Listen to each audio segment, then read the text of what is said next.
It's Wednesday night. It's our normal nerdy time. Excuse me. But by God, we got a trailer today. And I don't know about y'all. Things were moving. And we're going to go over that trailer. We're going to pick that motherfucker apart. And we're going to have a good time doing it. After I poop on Lucasfilm a little bit. So fill your cup and light your smoke. Because it's Wednesday night. And it's time to get nerdy.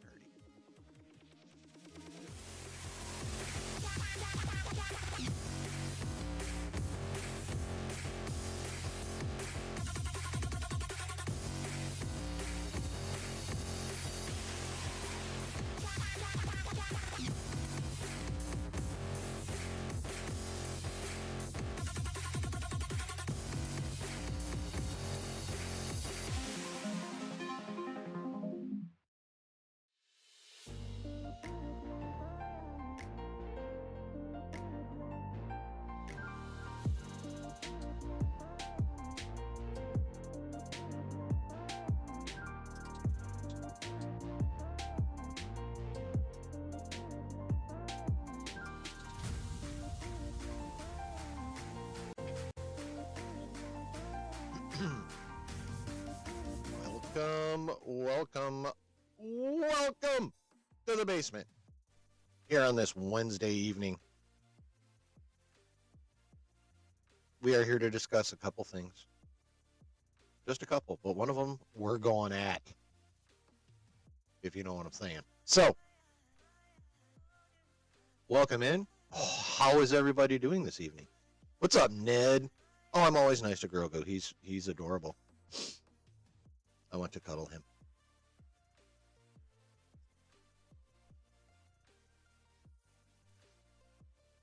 But, yeah. So what's going on with everyone? Did we all hit the like?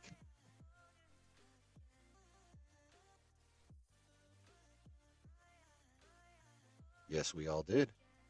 Thank you. Y'all are dope.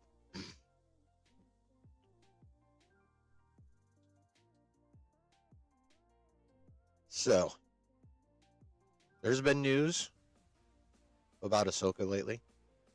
And now there's some news about the Mandalorian and Grogu movie. We're not going to spend a whole lot of time on that. Because as you saw by the thumbnail, Daredevil. That's all. Daredevil. That trailer was fucking lit, bro. And it had so many little tidbits in it. Most of which were pointed out by people other than myself, and we're gonna find out how much of that shit I can remember.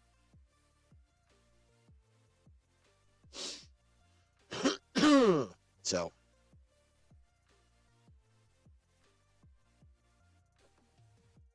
course, before we get to that, let me know how you guys are doing, chat.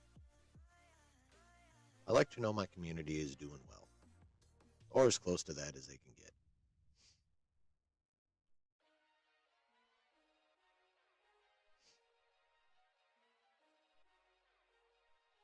Yeah.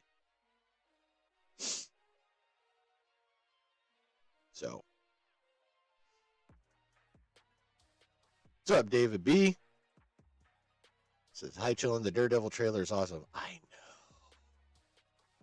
That was magnificent. Like, I did actually have to use the bathroom, but I stepped away from the desk pretty much at like 9:59. Icarus, you're angry? Why are you angry? Because you were reading Twitter? Yeah, Twitter can piss people off. Quite easily.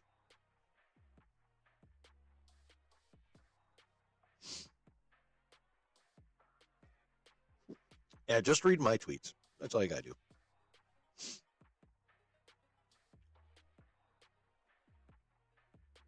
I feel we're fairly like-minded. I don't think my tweets would trigger you. By the way, the link to that and my Discord are in the description. If anyone's curious. You should pop into the Discord. It's not like a big old party scene like other Discords, but it's cool.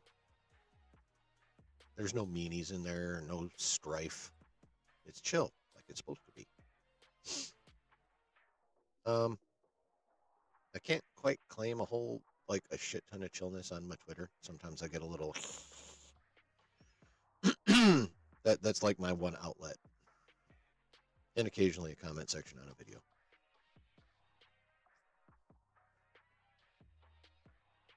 That is where I let out all the stuff I don't want here. Yeah, Daredevil trailer was great, man. It's gonna be so much fun to talk about. I cannot wait. Can anyone find a way to get that remote from the Adam Sandler movie Click and just fast forward us to fucking March 4th? Excuse me. Like, I would very much like that. That would be so cool.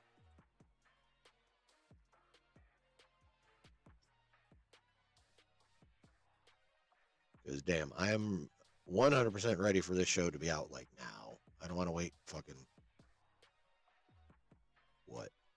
7 weeks? By the way, that's a Tuesday, March the 4th. Now, has anyone seen whether they set a time? Like, are they going to do that stupid midnight Pacific 3 a.m. Eastern bullshit? Or are they going to drop it at like 9 o'clock like normal people? That's what I want to know.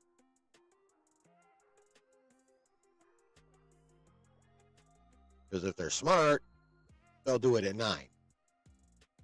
But you never fucking know. That's like one of the biggest weaknesses they have with the streaming is they like drop shit at like goofy ass times. Like they dropped What If at that midnight and 3 thing, I think it was.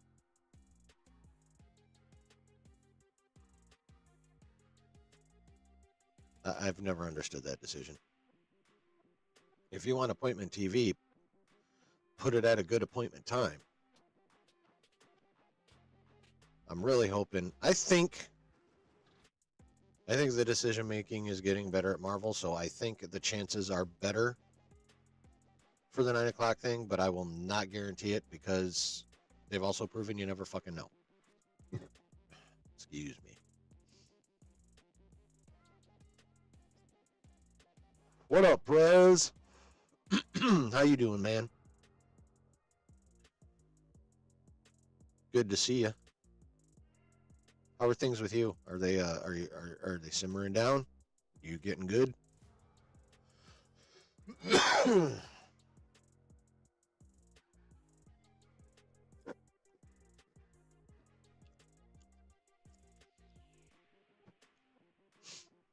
I am a Diet Coke junkie. It is a fact.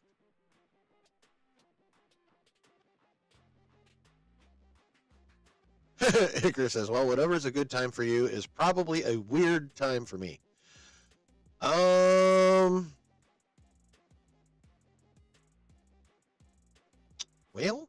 I would say that's probably a fair assessment. Yeah. Doing all right, hanging in there. Well, that's good, Prez. Glad you're staying strong, man. Keep it up.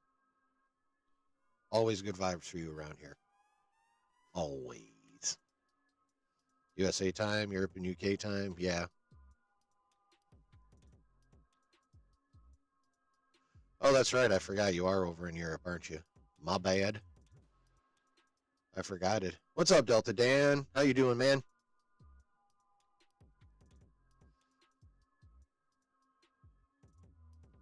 David B says, actually got to see Alien Romulus tonight on Disney Plus UK. Nice. It was good, except for the ending, which was very familiar. Yeah, I mean, yeah, I didn't mind it, though. Because they changed it enough.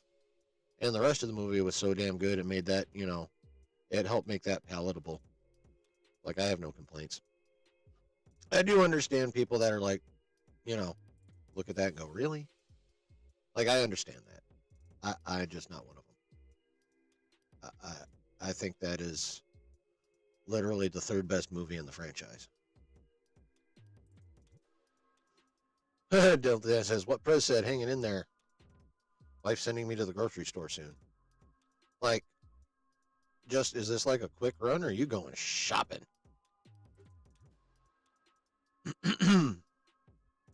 Like, you need shit for tomorrow night's dinner or something, or breakfast, or kids' lunches, or some shit, or like you going shopping?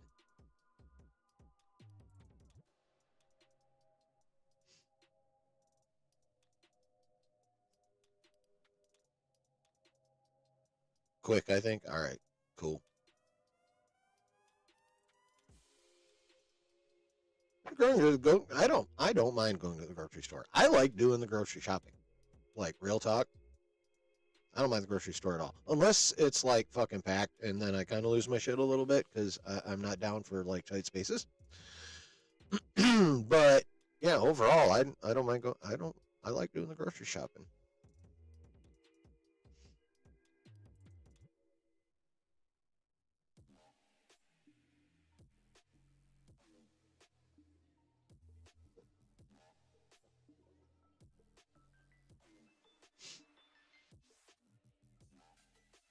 Yeah.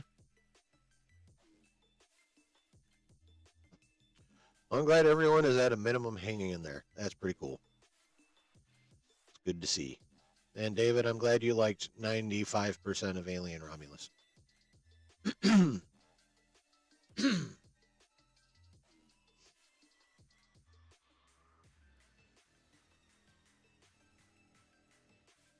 Bill Dan says, I don't mind grocery or Safeway, but Walmart and Costco are nuts around it. Well, Walmart and Costco are crazy everywhere. That's like the rules.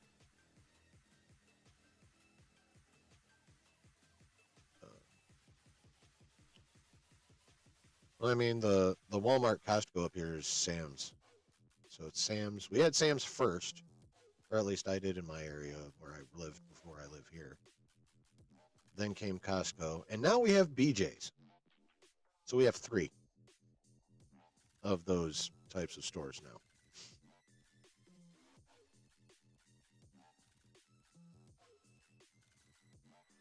BJ's are popping up all over the place like acne.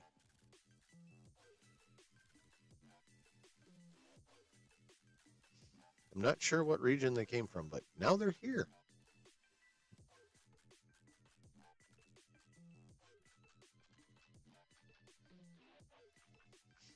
And I don't know that they're any less expensive than either of the other two.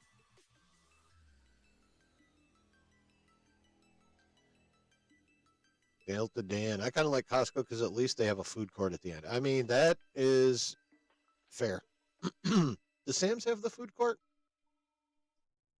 No? Okay. All right. Matthew is in. What's up, man? BJ's is a restaurant out there in Cali. I'm sure BJ's is a few different places in Cali. If you know what I mean.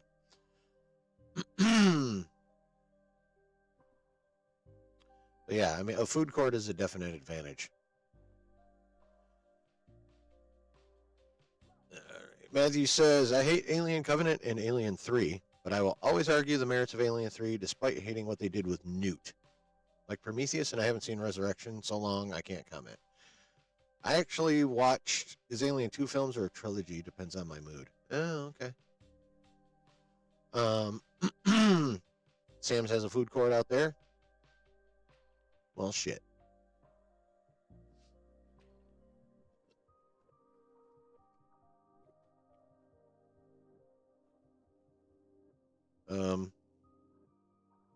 Yeah, I actually got on an alien bender a few months ago. So I've seen Resurrection in the not too distant past. It's alright. It's not great, but it's alright.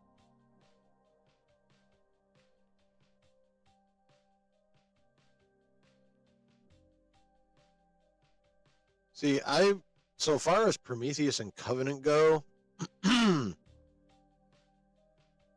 um, I enjoyed the Alien movies, but I never like steeped myself into the actual lore. So I had almost none of the complaints that people who are super deep into the alien lore had. Um, so I think I like those movies a lot more than a lot of fans of Alien do.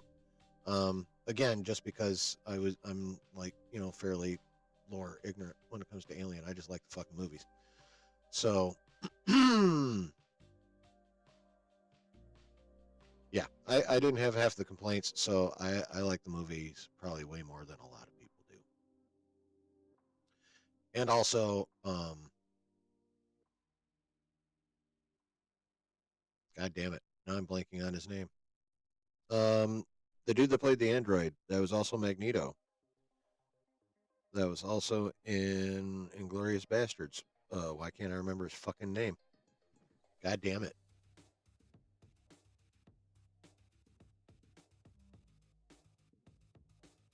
My brain is failing me so badly right now. Fassbender. Michael Fassbender. Um, I'm a big Michael Fassbender fan, so like I've very much enjoyed his performances in those movies. Matthew says the first Alien is so taut and perfect.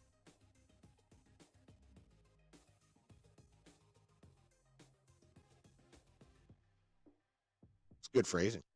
I prefer it over Aliens, but Aliens is a great action movie. Yeah, well, Aliens is Alien is straight up sci-fi horror. Aliens is sci-fi action horror. So they cut back on the horror and inserted a lot more action, and then they've kind of stuck with that for the most part. Um, I would say until Romulus. Now Romulus obviously still has a fair chunk of action in it. However, I would say it definitely took quite a few steps back in the horror direction of the franchise as well. Frankly, I think Fede Alvarez needs to be the only one to handle the Alien franchise right now. He should be Alien Feige, in my opinion. Like he's done the best that's been done with it in for fucking ever. So,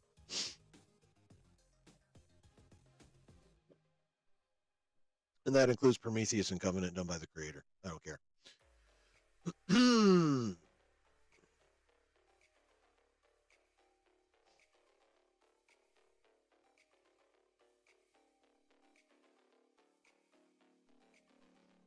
Delta Dan and Prez about to have a meetup. Matthew says it's like Terminator 1 and Terminator 2. Unlike Predator, for me, there's one movie, only the first one. See, I'm not that picky about Predator either. And this will piss a lot of fans of both off, but the first AVP movie I dig very much. Second one, not that great.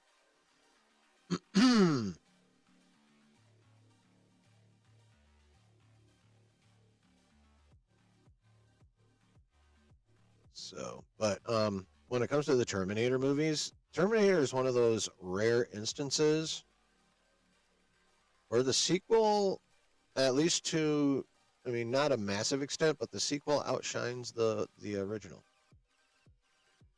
Like I love Terminator, but Judgment Day, bruh, that shit is a masterpiece. And I saw that bitch in theater.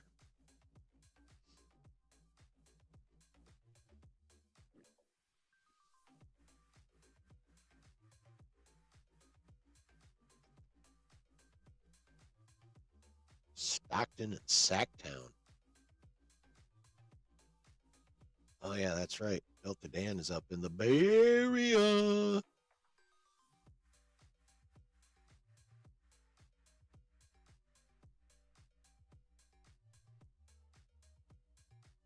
Yeah. Now, that Alien Earth show that's coming on. What is that going to be on? Is that going to be on FX slash Hulu? Isn't that what that's going to be on? Anyway, that looks fucking dope, and that's done by what's his damn name? Noah Hawley, I think. Isn't that who's doing Alien Earth? Noah Hawley.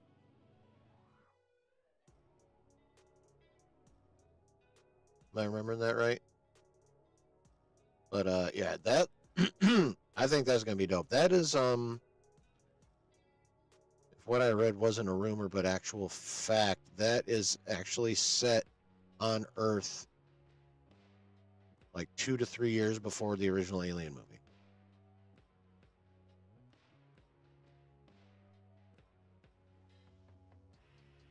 So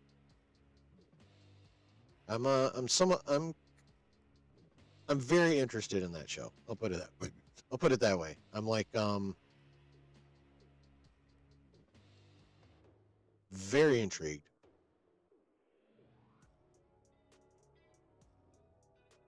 I wouldn't say excited, but I'm definitely very intrigued. I'm very curious to see what they do and how they handle it. Alien Earth is going to be on Disney Plus UK over here. Well, yeah. Like I said, it's going to be on FX slash Hulu here. So I'm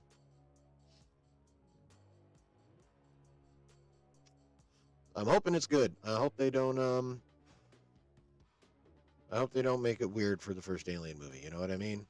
Being set that close to it, that's bold. That's a bold decision.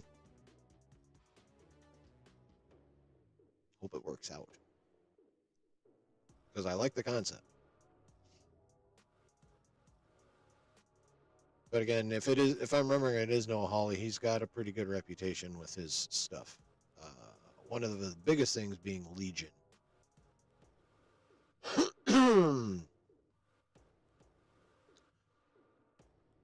That's funny. I'm literally the last town considered Bay Area. If I cross a bridge 2 miles away, I'm in the Central Valley. I mean, but you're still inside the border. You can still claim it. Own them 2 miles, bruh.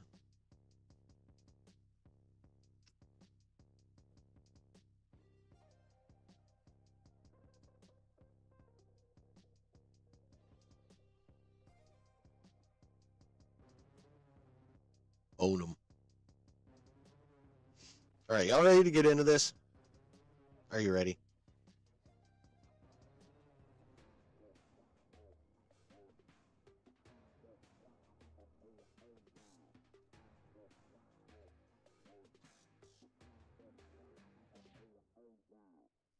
So there's been news. Grew up in the Bay, but it's too expensive now. I got to commute. I mean, that's totally fair. Totally fair. But as you're aware, as we talked about last Saturday, Friday, Christian Harloff broke on his show that we were getting Ewan McGregor and Ariana Greenblatt back for Ahsoka Season 2, which obviously means Clone Wars flashback, which means we get Ewan McGregor in Clone Wars armor. Fuck yeah. And these were later, if you want to call it, confirmed by other scoopers, plural. Uh, so, cool, right? I talked about that. Good news for Star Wars, finally, at least for Ahsoka. Well, Monday, he broke more Star Wars news from the exact same source that gave him the Ahsoka show information. And that was, exactly, Icarus. And that was that the big bad of the Mandalorian and Grogu movie is Embo. And that the movie is basically going to be Embo hunting Rhoda the Hutt, voiced by Jeremy White from The Bear, and probably Mandalorian and Grogu trying to keep Embo from doing bad things to Rhoda the Hutt.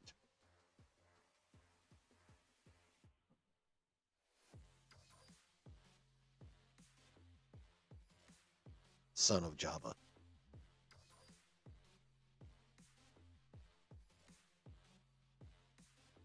That's the story.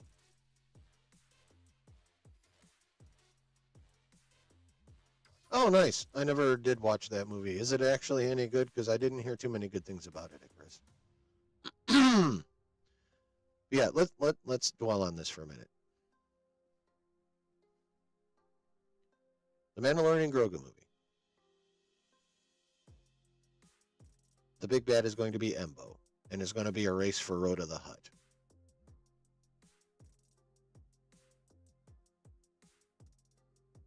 Now, so far as if that were actually season 4 of The Mandalorian on TV, like it was originally going to be, cool. That'd be a good season of The Mandalorian. It's not actually good? Yeah, I've heard that. But there's a problem. There's a problem here. And that is the fact that while that would make for a decent 6 episodes of television,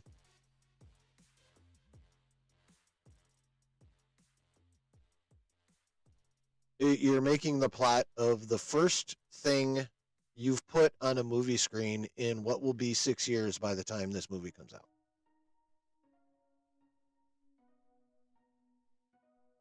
Literally banking on the cuteness of Grogu to get you through it. Again, Mandalorian and Grogu versus Bounty Hunter for Rhoda the Hutt.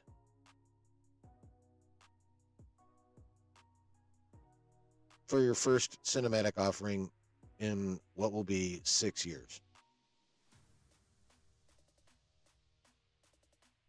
Bro. You're going to come out with what will probably be an entertaining movie. But with 6 years, you can't come out small scale story like that. You got to come out big. You got to come out strong. You got to be getting after it. And that story ain't it. Now, if they'd had prior to now, I don't know, 2, 3 successful and liked movies prior to this, no big deal. Like, things are already moving along. You can afford to have a fun little flick in the middle of, like, bigger stuff. Cool. Last I knew, orbiting Dathomir. Yeah, he's orbiting Dathomir. Ron. But that's not the case. The last thing you had on screen was the worst received movie you've put out.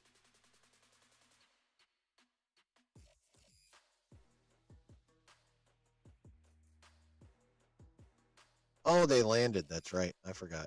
Shit. Good catch, Icarus. He's on the planet. He's spinning on the planet. So he is moving around. I mean, I wouldn't say it's it's even a bit likely, I would say, that maybe they would drop something in towards the end, like, after they, probably end up rescuing Rhoda or whatever. There'll be something in the aftermath that, like, comes up, like someone will show up and, tell them or some shit like that. I can see that happening, right? I can see them throwing the connective tissue in there. So I don't think that'd be too much of an issue. But, like, essentially bounty hunter versus bounty hunter for your first movie in 6 years. What the fuck are you doing? Like, will a fair chunk of people... Wait, what? Apparently Dathomir's close to Ad-Atten. Interesting. Very interesting. But bounty hunter versus bounty hunter is not what you want.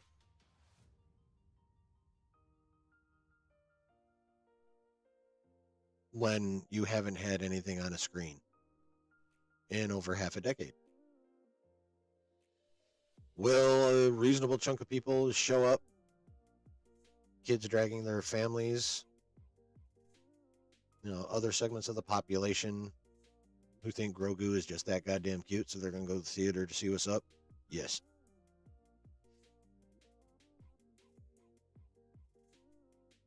Will it hit like the first movie in 6 years should hit with that? No. And that's not good. That is not good at all. After a string of increasingly less accepted shows, in the case of Skeleton Crew, I feel unjustly unaccepted. It's actually a decent little show. Kind of in the same vein as Agatha was very surprisingly good, this show was as well.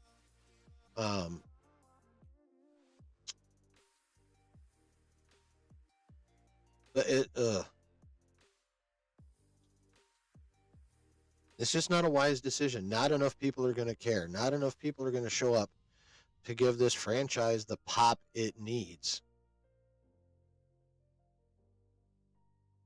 Just another in a string of a dozen years of dumbass, with a few exceptions.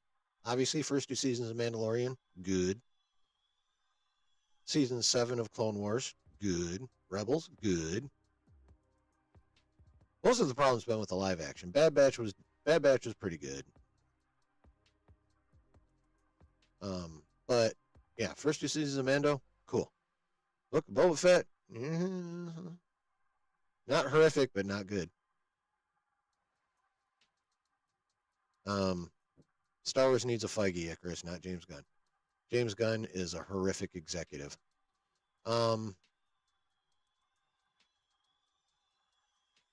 He's a good movie maker, but he is shit. He's shit as an executive.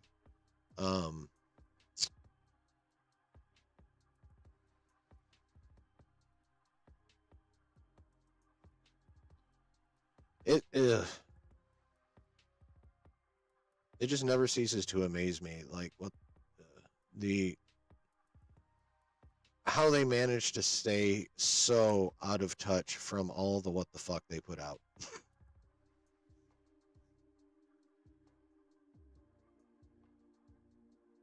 Like I cannot comprehend how you can. What up, Daniel? Spicy Dan.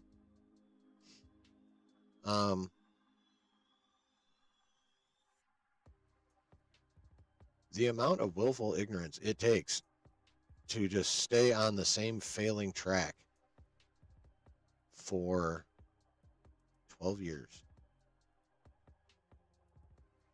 and counting. Be 13 this summer. Baker's dozen. Woo! I just don't understand it. At first, I thought the Mandalorian Grogu movie could actually be a good thing. And with a different story, it probably still could. But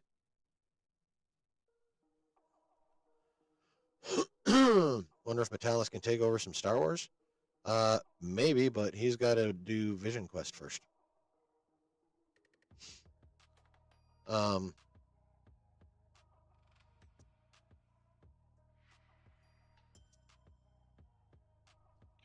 But they chose this story.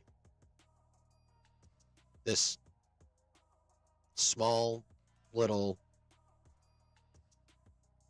They probably should have just made the damn season 4 and put it on TV story.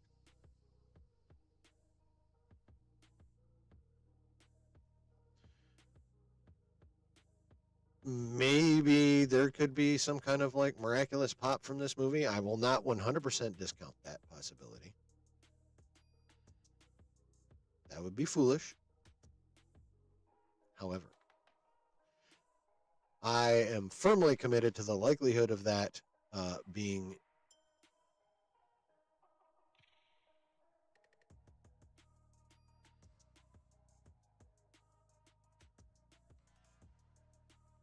pretty damn small. This movie will not do what this movie should do for them, and what it could with a much larger sales story do for them. Now, on the bright side, it's been double scooper confirmed that they are looking to cast a significant female character for Ahsoka season 2, which in a broad way does lend some credence to the Abeloth theory.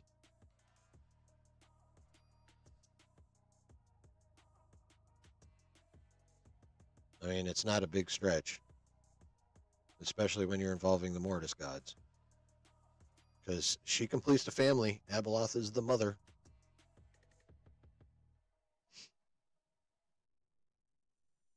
And she's the only one we haven't been introduced to in anything other than a book. So, very interesting. Does that 100% mean it's going to be Abeloth? No.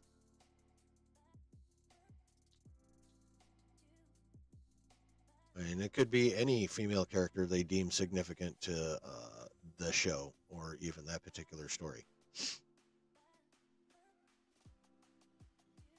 But it also could be.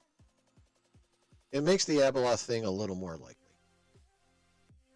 I think that can be safely said without being misconstrued overly. I would hope. Of course, I spend time on Twitter, so I know that's faint hope. But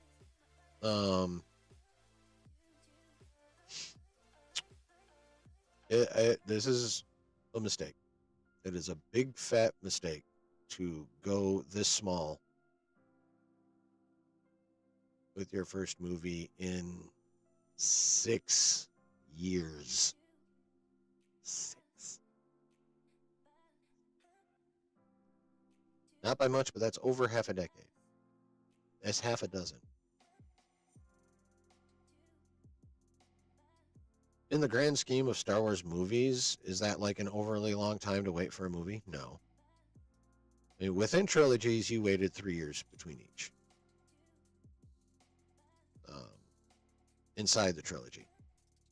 Now, obviously, we got 22 years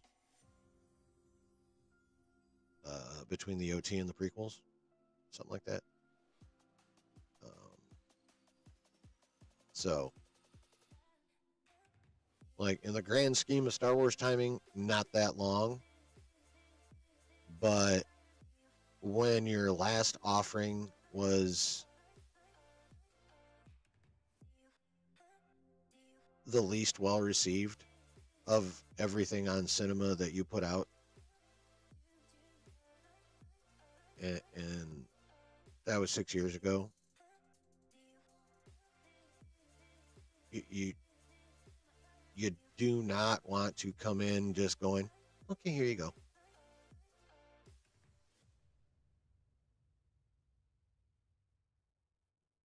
Here's this nice little thing.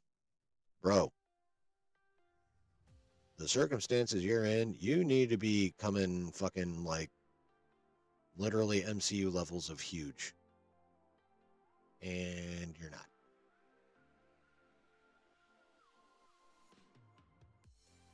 Not cool.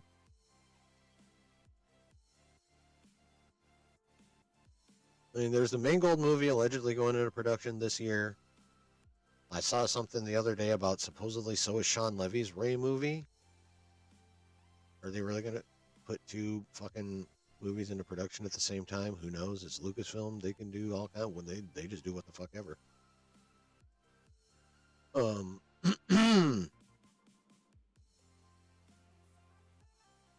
So,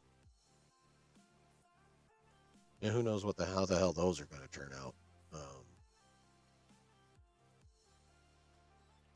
Yeah, it's really starting to look like at this point, unfortunately. Ahsoka season 2 is the best thing we have to look forward to for like a long time. What up, C Dub? Delta Dan says, I'm going to go see it. Oh, I'm not saying I'm not going to go see it. I'm just saying it's probably not the best idea. I'm sure a lot of people will, but based on a pretty good show like Skeleton Crew had crap numbers, maybe it will do bad. I mean, yeah, it's like the last thing, well, for good or ill, the last thing people are going to see from Star Wars before Mandalorian and Grogu is Andor Season 2.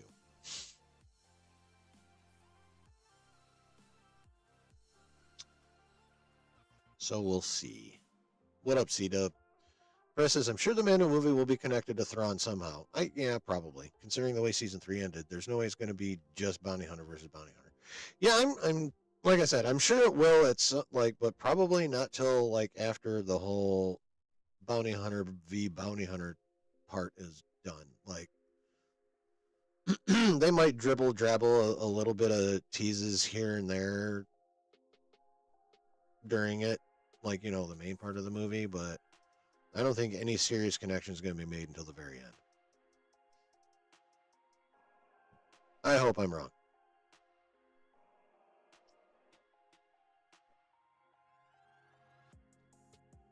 I hope that the Bounty Hunter versus Bounty Hunter is merely a vehicle for something more, which I will say, again, is possible. But if they don't do that, bad.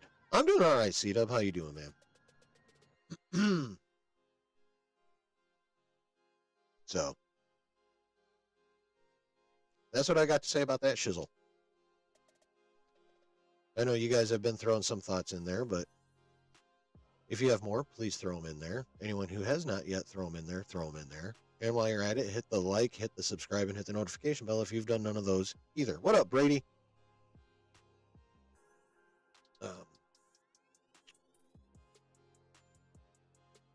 So y'all throw your thoughts in there. The Diet Coke is speaking to a dude. I'll be back in just a little bit.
Hello again.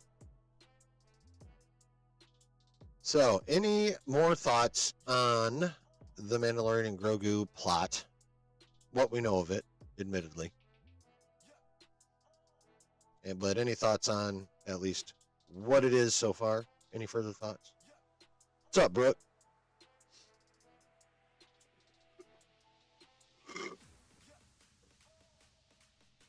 Or are we ready to get into the meat and potatoes? Speaking of which, I had meatloaf, cheesy bacon, potatoes, and broccoli for dinner tonight. It was good.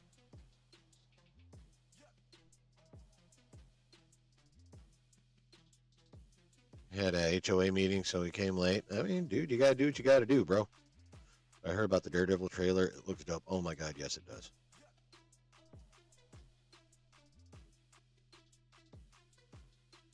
So what do you think, chat? You ready to move on to Daredevil, or you got any more thoughts about Star Wars?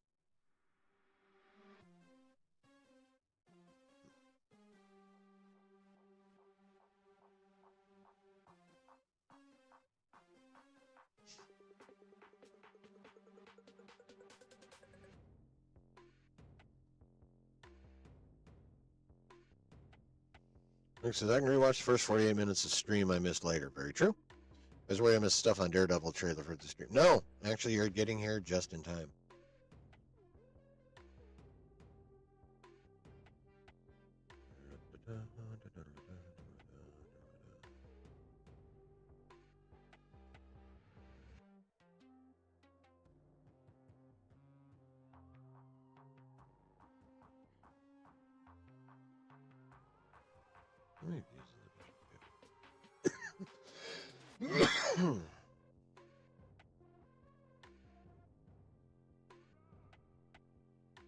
Yeah, there's reasons to be mad on the Grogu Mando movie, Brooke, and I went over them repeatedly.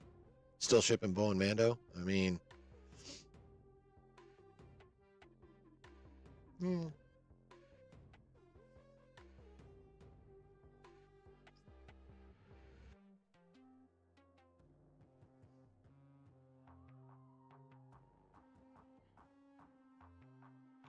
I'm still a proud 2%er. If you know, you know. All right. I'm going to have to pause the music on this one. Shut up.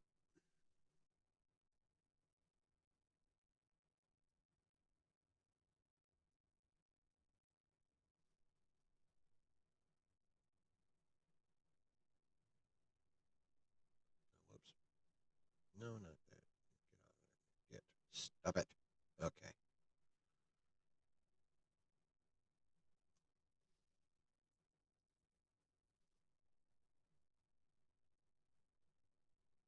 Oh, yeah, do that. Here, I'm like, you know, I was forgetting something. There we go. There we go. Okay. Okay.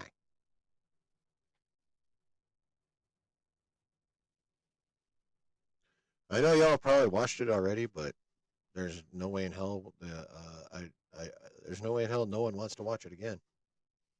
We're all good to watch this massively awesome trailer again, right? What the fudge?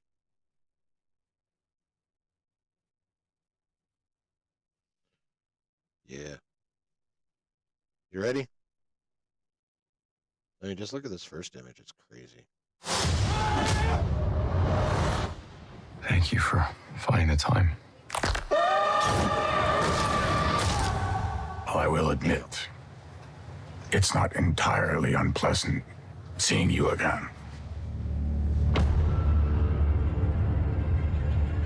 A lot of time has Come on, man, passed. be safe. By the look of it, you've come up in the world. I could say the same about you. The mayor serves his city. I can see you're not entirely convinced. Can you blame me? I can't shake the feeling that you're gaming the system. Why did you stop being a vigilante? The line was crossed. It's hard to come to terms with a violent nature. Hating the power it has over us.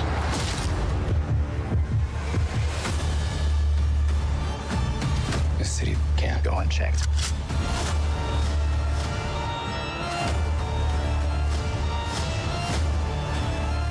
Sometimes peace needs to be broken. And chaos must reign.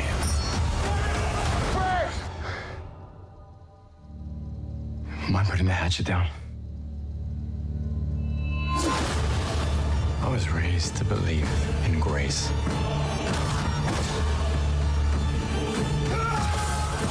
But I was also raised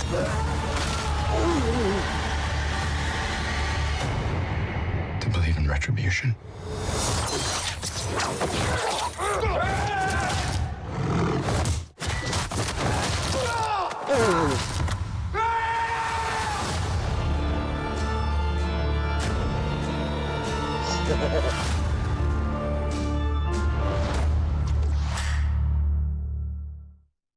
Okay.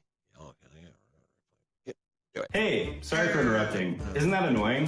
What if I told you there was a way to get rid of ads like this? What if I Forever. told you to what? That's How's it going, everybody? what the hell? How did I get to that? That's not what I fucking want. That's what I shut it. All right. All right. Back to business. Yeah, it does look a bit darker, doesn't it? Hey, 5 minutes away is like literally the most dangerous point. Statistically. Buster.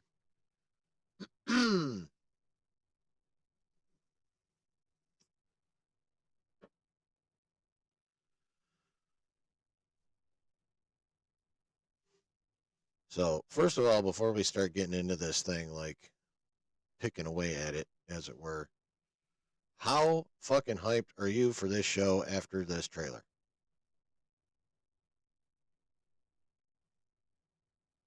You know what?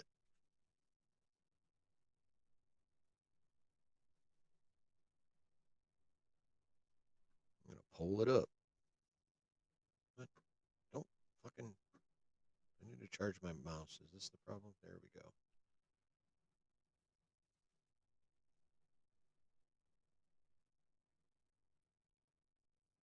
And that pull.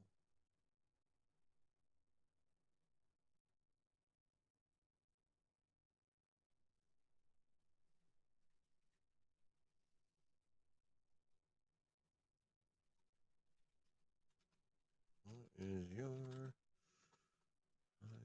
level after seeing the Daredevil trailer? Fucking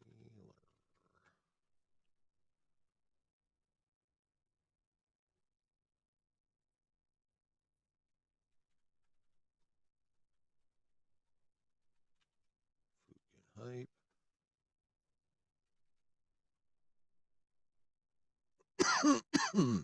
Stoked.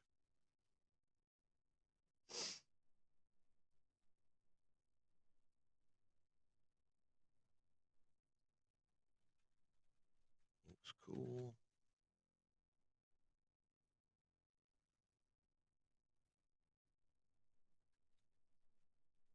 Yeah. I'll watch it. Okay. Wham. New poll, people. What is your hype level after seeing the Daredevil trailer? Are you fucking hype? Are you stoked? Think it looks cool? Or you're like, I'll watch it. Vote in the poll.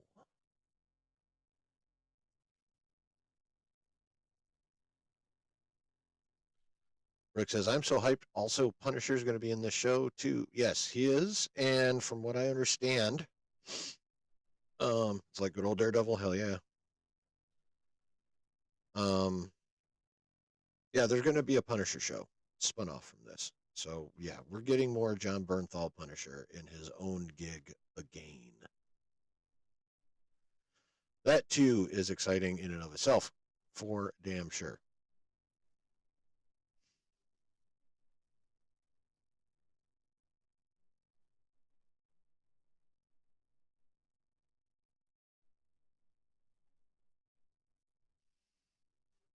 So, vote in the poll. Let me know how you're feeling about the trailer. Well, how you're feeling after the trailer. Let's dig into this bitch. How does that keep happening? Stop it. All right, so we begin in this interesting looking place. We got art supplies, got some paint over here. Looks kind of tunnel-like, underground tunnel. And we got, that's Daredevil kicking the fuck out of somebody. I'm guessing based on all the art supplies. What up, Chris? I'm guessing based on all the art supplies that is Muse he's kicking the shit out of right there. Which, if you know who Muse is and what he does, he is very worthy of he earned that ass whooping at a minimum. And then we got Matt Murdock and Wilson Fisk meeting up in a diner. And we got somebody attacking Fisk with an axe. And unfortunately for him, missing. Wilson Fisk fucking his ass up. I love this line. It's not entirely unpleasant to see you again. Those two on screen together it's crazy. Got the original crew together.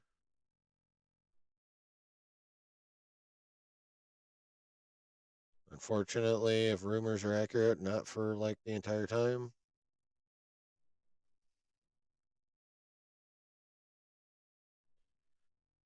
Big old gathering in Times Square. Looks like there's an address happening from Mayor Wilson, newly elected, I'm guessing, Mayor Wilson Fisk.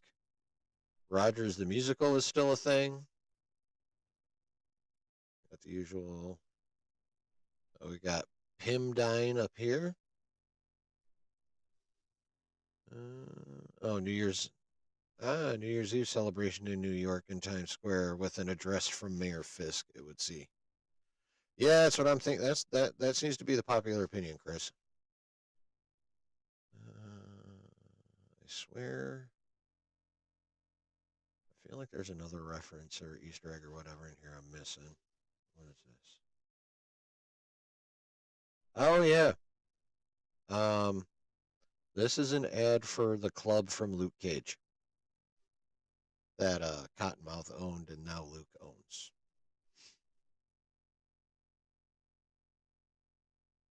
So there's a Luke Cage reference right there.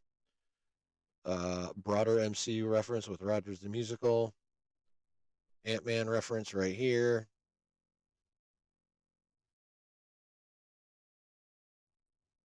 The rest of this looks pretty standard. Price lock, okay, life lock, or no, price lock guarantee. I can't remember what business has name. Got a T-Mobile, Levi ad.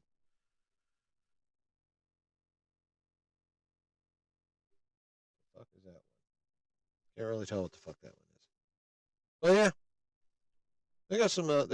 They're definitely throwing some Easter eggs our way for sure. Going to a press conference. Well, I probably wouldn't be convinced if I were Matt Murdock either. We got some graffiti happening. Muse is a graffiti artist. Looks like he's painting up Wilson Fisk in the white suit. Couple versions kind of Siamese twinned together. I'm guessing Muse is probably not the biggest Wilson Fisk fan. Can't say as I blame him too terribly much, but he takes his the way he shows his displeasure is really, really fucked up.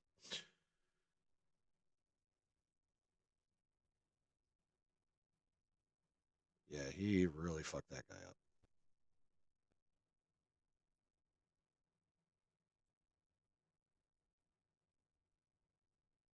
Okay.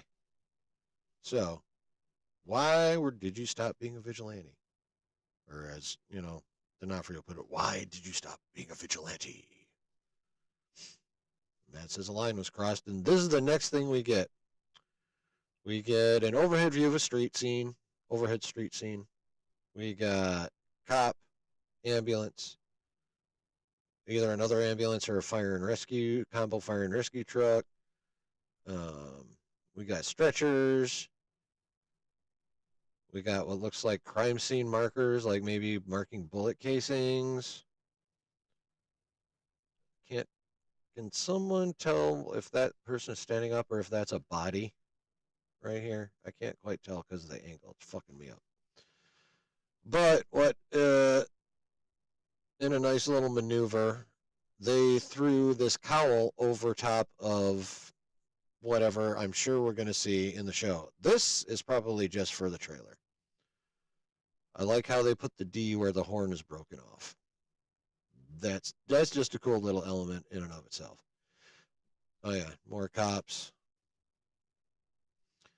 So as we'll see in scenes coming up, some shit goes down at the bar, courtesy of Bullseye. So yeah, I have a strong feeling that this is just meant for the trailer, like how they blacked out Sabretooth in the early Deadpool and Wolverine trailer footage.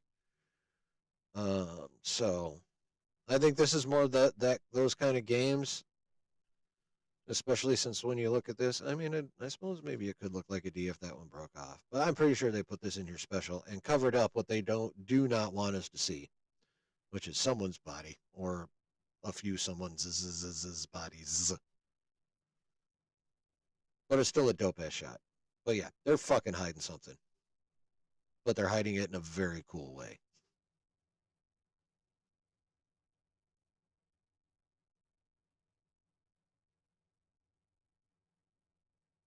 So 90% sure this is Muse. I mean, from the looks of what we saw when Daredevil was kicking his ass, he hangs out underground. Um, can absolutely not tell who he's carrying here.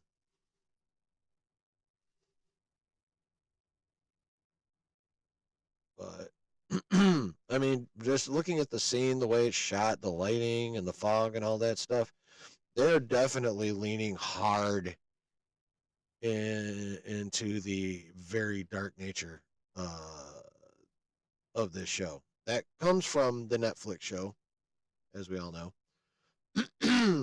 And yeah, the redo that Kevin forced um, is obviously so much for the better. I mean, just the look of this shot by itself is fucking intense, and I dig it.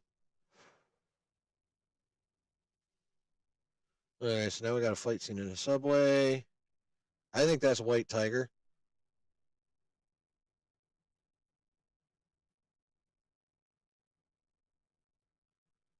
Looks like he's dealing with some hooligans. And now we got people jumping Matt in his own apartment, maybe? Matt's blood. March 4th. That is a Tuesday. So, looking like Tuesday night watch parties, folks, for this here show. Got Bullseye in custody. Then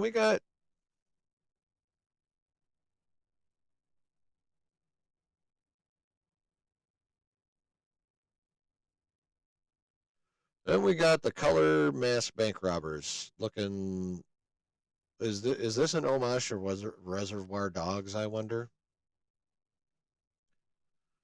But yeah, so we got these guys all in multicolored ski masks, looking like the rainbow. Um,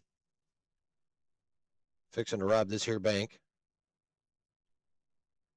Red hockey mask is putting a shotgun to Matt's head. I have no idea who any of these people are, and I don't even feel like trying to speculate.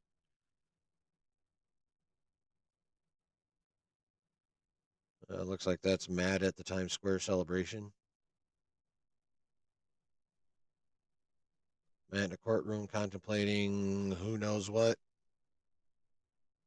Probably deciding, well, Fisk mentions he stopped being a vigilante, so that's probably going to be the place or one of the places he goes to contemplate putting the horns back on. And when he obviously decides to do so, um, I'm thinking maybe that's when we'll get a scene coming up here. Fisk coming down some stairs. Matt dancing with what appears to be his new lady. Someone with a gun.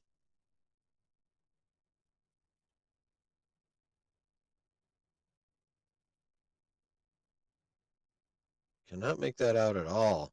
But someone's got a gun with a silencer on it. Looks like Matt Smash.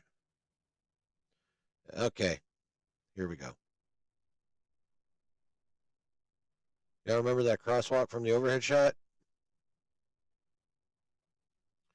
Well, there's a fully kitted out bullseye standing in the crosswalk with some, I don't know if this is the result of another one of these smoke bombs, but he is chucking a smoke bomb into the bar. Now it appears there's already people down. See these people laying right here? I can't definitively just call them bodies. But these are definitely people that are at a minimum unconscious. And here comes the smoke bomb. Or tear gas canister, possibly. Ooh.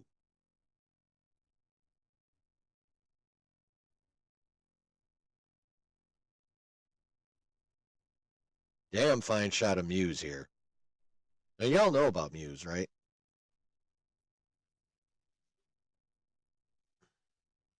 Yeah, that was pretty fun for sure. Brooke. But y'all know about Muse? Y'all know about Muse?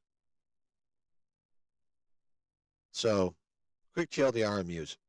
He's a graffiti artist that I don't know why went psycho and decided to start creating art with people. Like he will kill them and then he will eviscerate them and then he will create art with their bodily fluids and bodily parts.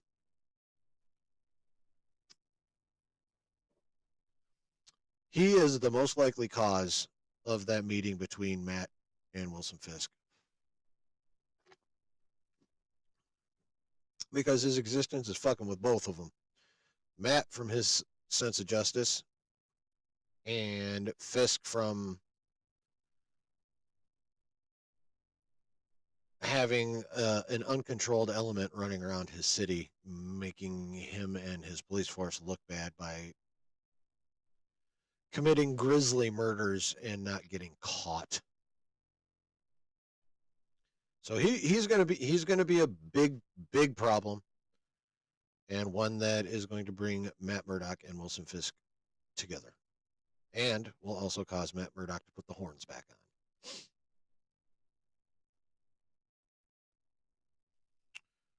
Fisk and Vanessa having dinner together in the same spot he got attacked. He's in a different suit now, back to the classic white. Got the blood spatter from where Murdoch beat the absolute fuck out of him at the end of season 3. Spoiler alert.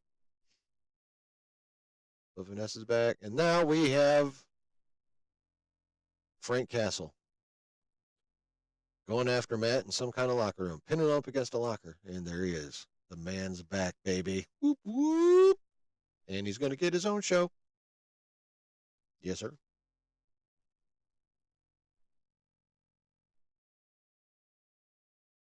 I mean, obviously that's going to end up in the locker. Whether, I don't know, some people think he's swinging it to the side on purpose. If you watch closely, Matt dodges. I think that actually got pretty damn close to where his head is at this exact moment. Watch. Dodge. Right before they cut. And then more of the bank robbery. We got okay, more of the bank robbery scene with the masked whatever guys. And we got Matt talking to what's his fuzz some more, Wilson Fisk. We got Karen in the courtroom looking very serious about what's going on. Hello, Deborah Ann Wall. And then we got whoever the fuck this guy is. I mean, that's James Gandolfini's son, Michael, but there's literally, this is all we get of this character in this entire trailer. So obviously he's going to be significant, probably in the courtroom scenes, I'm guessing, going by the suit and stuff. But yeah, as for who the hell that is, I mean, is he a prosecuting attorney? Is he a defense attorney? Is he a defendant? Like, what the fuck's the deal with this homie? Obviously, we'll find out, but it's interesting that they show him to us, but just this.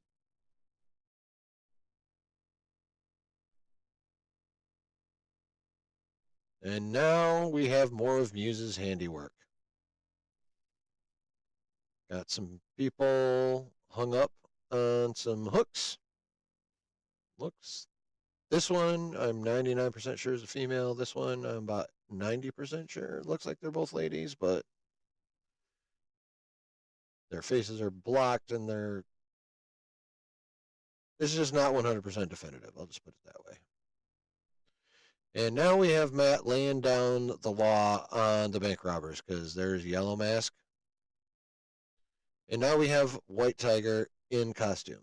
And RIP to this actor. He like literally just died within the last day or so.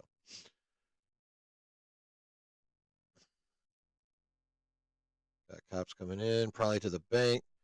Matt fucking more people up. Oh, now here's the question.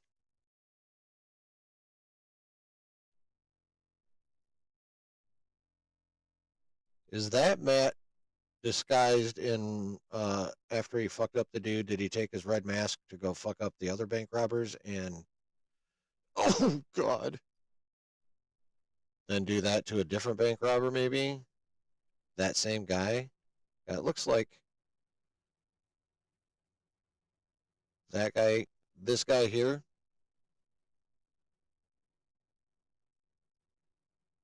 It looks like that same guy that Matt fucked up right there by slamming his face into the thing when we could see his face. Could we see his face? Oh no, he's wearing the mask right there too. Okay, so yeah, Matt slams his face into the thing here, as you can see, and then ooh, I'm pretty sure that's the same guy. He just flamingoed there. That is so gruesome. I have to watch it again. Oh, oh God. More Muse's artwork, it would appear. As you can see, he's a fairly well-adjusted guy. Not someone in a cage. Daredevil. Little montage. Oops. Daredevil doing baton work. Fisk looking over the city. Muse. I don't know if he's stabbing a person or just anchoring something. That is a very self-satisfied smirk, in my opinion. Okay, well, he's doing something probably not nice. Oh, yeah.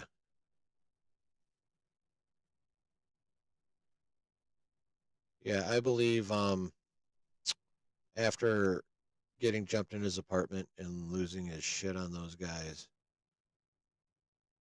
that's when he decides to put the horns back on and we get choices.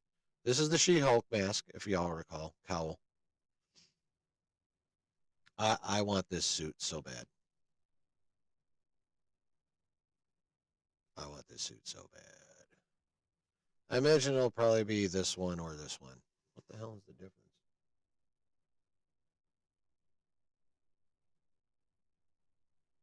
Oh, yeah, the horns are different. Is this like the first one and then this the most recent one? I don't know. I just really want to see this one. It'll probably be one of the two red ones. I think this one. But I'm not 100 on that. But I really want to see this one. This just looks so sick.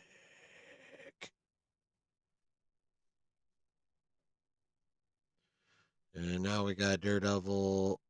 Looks like we're back in Muse's lair fight. Yep. Beating the shit out of Muse. And oh, yep. Snapping on the guys. Ooh. Now, when I say snapping on the guys in the apartment. Oh.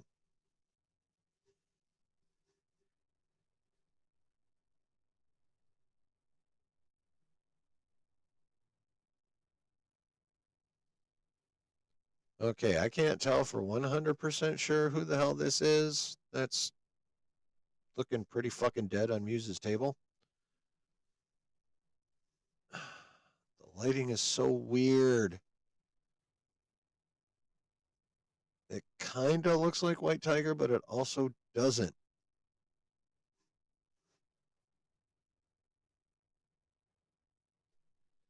I can't tell. But yeah, so Matt beating the shit out of Muse in his lair, and the obligatory psychopathic killer corpse in the lair. Ooh, yeah. Oh, yeah, there we go. And yeah, when he snapped in his apartment, I mean that literally.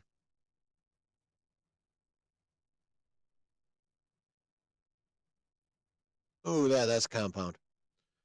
That's Compound. Oh, and Scorpion. Yeah, March 4th, baby.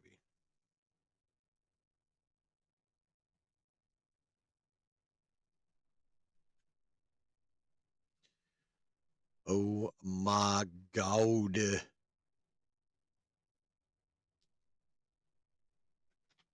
Oh my God. What do you guys think about that shit?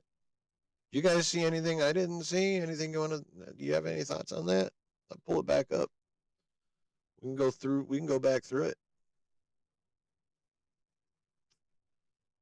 What you think, chat?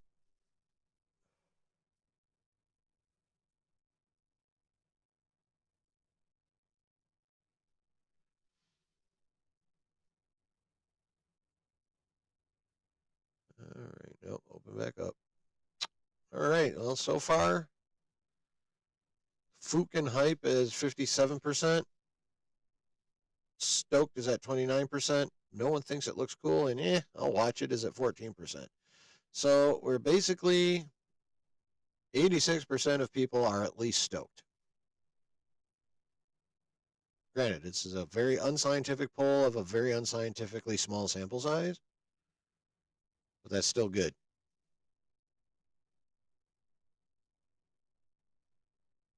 That's still good.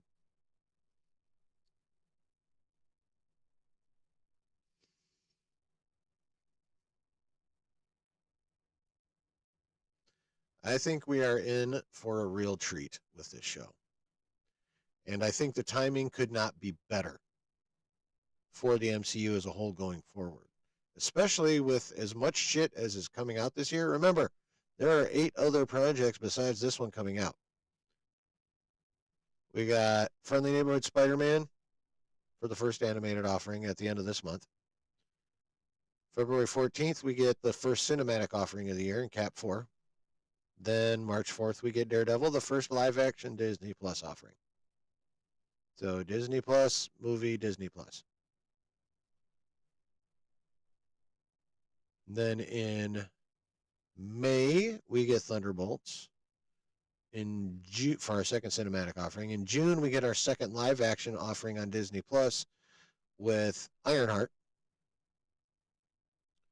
In July, we go back to the theater for the final time. What up, Lou? For Fantastic Four. And then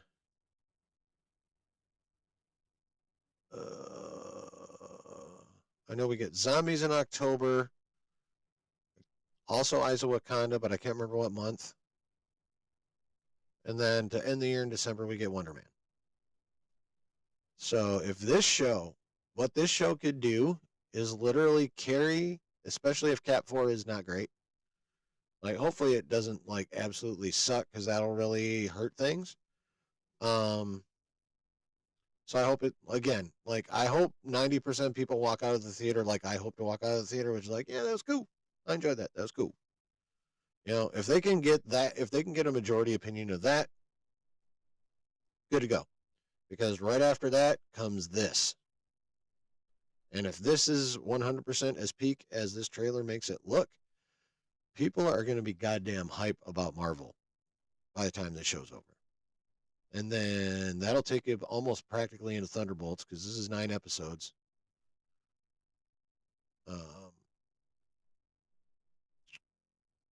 So if Thunderbolts is as good as the trailers make that good look, then the hype train is going to be rolling strong.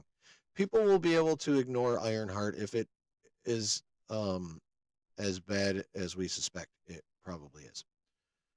People will not care so much because they'll be riding high on 3 dubs in a row. Again, those dubs being Daredevil. Well, 2 dubs in a row. 1 good enough and 2 dubs in a row. Hopefully Cat 4 is good enough, and then Daredevil, and then the Thunderbolts. So people will be all right with if Ironheart's near.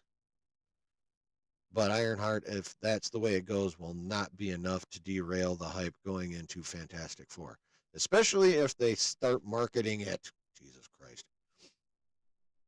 I'm sure they're going to like just go balls to the wall with the marketing starting probably late May, early June for that movie. Like, in reality, that's probably going to be what the deal is. But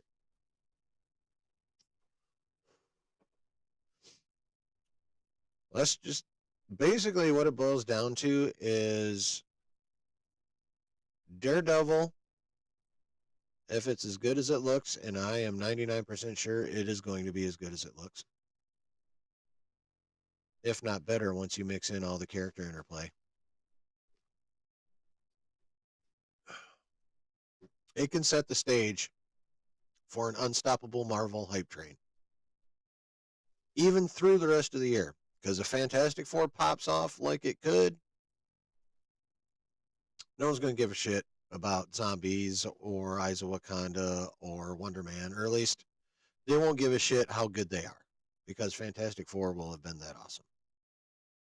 And that'll carry us right on into 2026 for Doomsday and Spider-Man 4 and one other movie. Either in February or November, and I'm thinking November because anything they wanted to come out in February 2026 would already need to be in fucking production. So, yeah, this show could set the stage for a massive Marvel hype train that will get us through the excess shit this year and into Doomsday.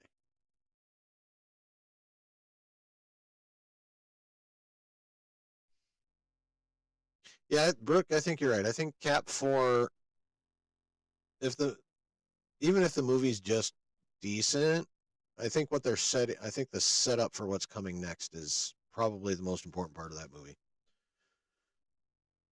Honestly. Like, that movie's probably going to be like, okay, cool. The main movie was cool, but like this whatever the post credit scene is going to set up, is probably going to be the dopest part of the movie, honestly. MCU is heavily dependent on Daredevil, Born Again, and Fantastic Four. Both of these products will be the most pivotal, in my opinion. Yes, and they also have potential to be the two biggest in their mediums, i.e., Daredevil on Disney Plus and Fantastic Four in the cinema. And I don't mean like the biggest amongst Marvel projects. I mean like Daredevil charting on Nielsen and Fantastic Four making oodles upon oodles of monies.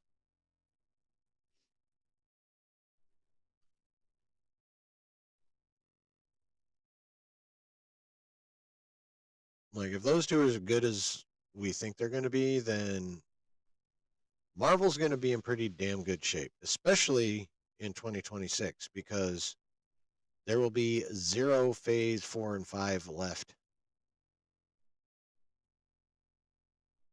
after this year. Wonder Man's it. Everything in 2026 is phase 6.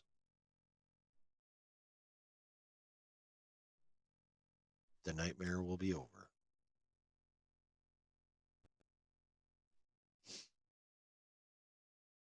What do you think, Chad? You think I'm right? Is the Marvel hype train about to depart the station and run over every motherfucking thing in its path? What do you think? Think Daredevil's gonna hit the start button on the train? 2026 Doomsday will rock the world? I think so. I think that movie's going to be huge. I don't know. I mean, even if this year turns out the best it could, I still don't know that Doomsday will do Infinity War numbers. It could. Like, again, if this year comes off the way it could, the hangover could be over and people will be like, fuck yeah, let's go. And just go spend money on hand over fist at the theater. Could happen. I think that movie's going to kill it. I think it's going to make oodles of money. I just don't know if it's going to make like Infinity War Endgame kind of money. It could make,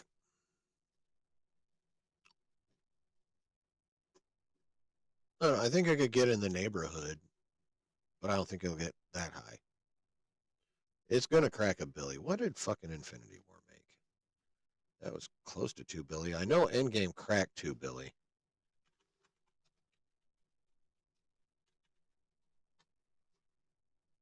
Oh no, Infinity War cracked 2 billion, 2.05 billion. Yeah. Nope. I don't care how good Doomsday is, it ain't doing that.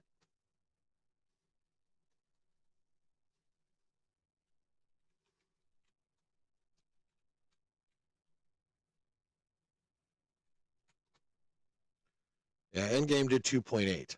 Definitely ain't getting that. So yeah, both of those were $2 billion movies. That shit ain't happening. But it could. Fantastic Four could Doomsday could crack a billy. Should crack a billy. 1.6 to 2 billion, says Brooke. Secret Wars 2.5 to 3 billion. If FF is really good. I mean, yeah. I'm not saying the potential ain't there. I'm just saying I feel like that 1.6 billion for Doomsday is probably the ceiling.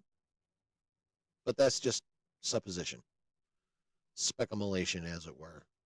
Just taking into account, yeah, the 2025 Marvel could be, on a fucking roll. But people remember being force fed a bunch of shit. So the Hangover, I think, could be like 95% over come Doomsday. I don't know if it'll be 100% over. You know what I mean? Nah, fam, what, Lou? You don't think it'll make even that much? You think it'll crack a billy though? Might only do 1.2, 1. It might only do Deadpool numbers. 1.2, 1.3, maybe 1.4 or 5.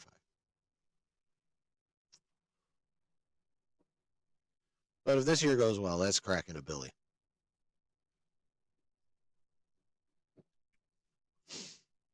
And if that goes well, Spider-Man 4 could also crack a billy. They could start running a string of billies. Well, no. You don't think it'll even make a billy? Doomsday?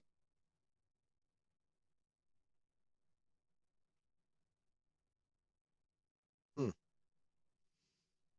I mean, I can see a scenario where it doesn't, but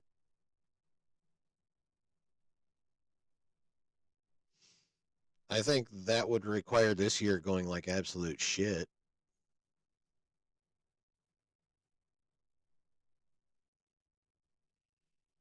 But if this year's carried by Daredevil, Thunderbolts, Fantastic Four,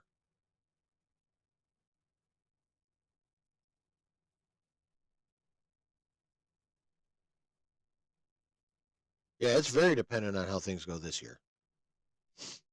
But yeah, if Daredevil, Thunderbolts, and Fantastic Four crush, Doomsday's cracking a billion. Hell, even if just Daredevil and Fantastic Four crush, Doomsday's making a billion. But yeah, if F4 doesn't pop off, forget it. Doomsday's gonna make maybe 800-900 million tops.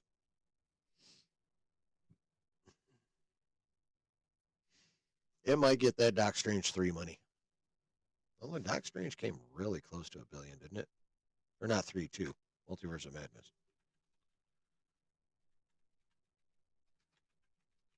Oops. 803. Okay, yeah. I thought it crossed 9. Oops.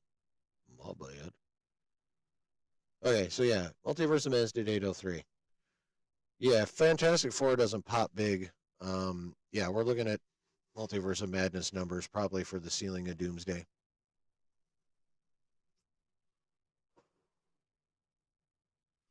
But I think this show it looks damn good to carry for a bit. And I think F4 will be good too. So I think those two projects could carry this whole year. We just need Cap 4 to be tolerable and Thunderbolts to at least be good. You know what I mean? I'd prefer it if Thunderbolts popped right off as well.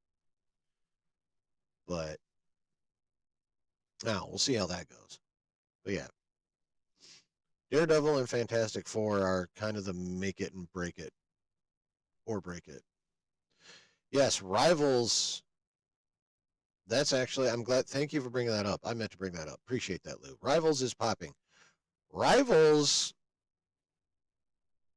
is really helping out Marvel in the MCU right now. I saw some people in my group chat. Someone was talking about Rivals has got people so reinterested in comic books, at least where this dude is at, that the comic book shop is like old Mother Hubbard. It's bare. Like people went in there and cleaned the Marvel shit out.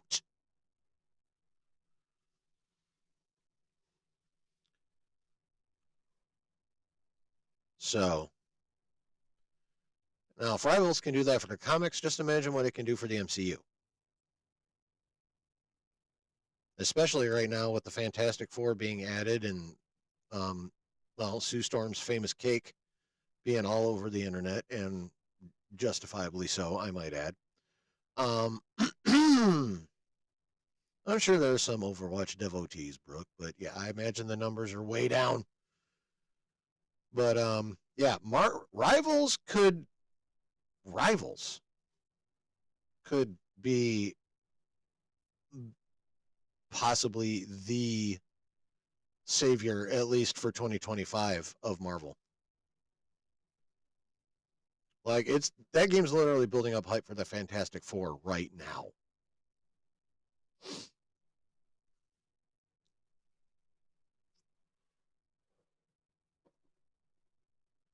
And I guess they're going to be dropping a character every month and a half or something like that.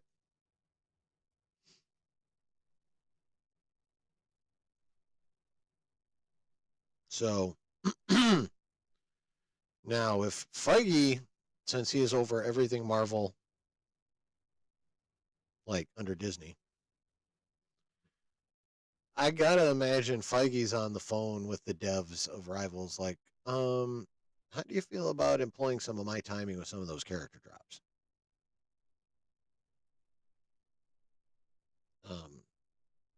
I don't see any way that call hasn't been made. Feige is way too smart to not consider that and make that call at least.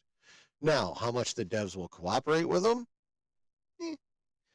I don't know how much the devs of Rivals owning the license. I don't know how much pull Feige gets because it's a license. I don't know what kind of power he has. I don't know what kind of power he can represent. You know, he could represent to them more power than he has, and he could probably fucking pull it off if he wanted to. But, you know, like, how obligated are they truly, and how obligated will they feel to cooperate with character timing? Another interesting aspect. Now that Lou brought it up. Thank you, Lou. Yeah, Rivals is doing a very significant amount to building out the Marvel hype as well. And as long as the devs keep making that game as kick-ass as it is, that area of Marvel hype will continue on. And will only help, as the anecdotal evidence I've shared with you shows.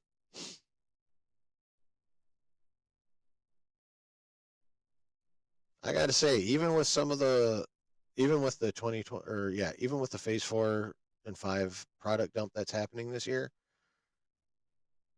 I still think 2025 is going to be a pretty good year once you add in all the good shit and the potential. Like, Daredevil looks like peak goddamn entertainment. Rivals is killing it, and again, bringing so much attention to Marvel, people are like, there's a resurgence of comic purchases in some places. I don't see any way that doesn't translate into at least the movies. Rivals could literally, from a box office perspective, save Cap 4. I doubt it. I think but you never know. I think Rivals is going to play a big part. Daredevil is going to play a big part. Fantastic Four is going to play a big part, but how that does is going to determine whether it's a big part in the success of 2025 or a big part in the failure of 2025.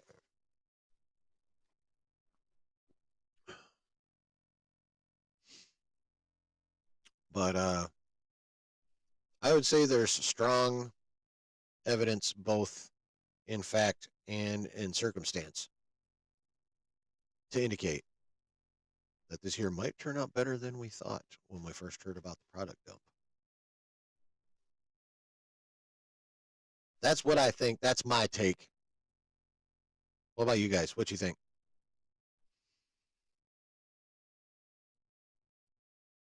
What do you think about the prospects of the next year based off this trailer and other evidences and some speculation? What do you think?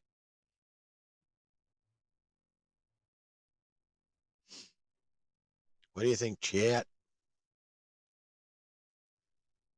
And while you're formulating your thoughts in advance of typing them, please go ahead and hit the buttons if you have not yet. Hit the like, and if you are not one, please hit the subscribe button and hit the notification bell button till it's full, so you know when I do the business down here in the basement.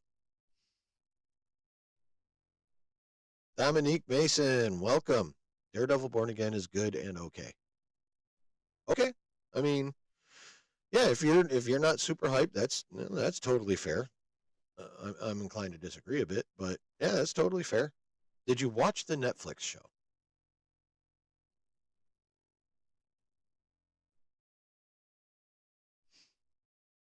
Let's start there, Dominique. Did you watch the Netflix show? And if so, what did you think of that? Because if you watched that and thought that was just okay, then yeah, I can totally see how you would think this is only okay. Because this is practically like a literal continuation of it. They have people that worked on the Netflix Marvel universe. Yes. And did you think the same thing? Well, they got people that worked on the original Daredevil show working on it. Some people from Punisher. Yeah, they've brought in a lot of the Netflix team that obviously we like what they made for the most part, except for Iron Fist, kind of.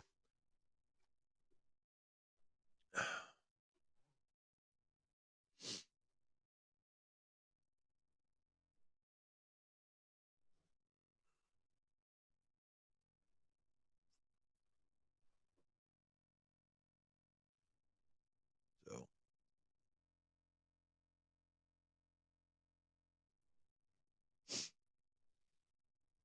how about you, chat? Do you agree? Leaving the store now? Haha! I'm hyped! Nice. Are you hyped just for Daredevil or for the potential of 2025 with all the stuff I've brought to the table in favor of that being the case?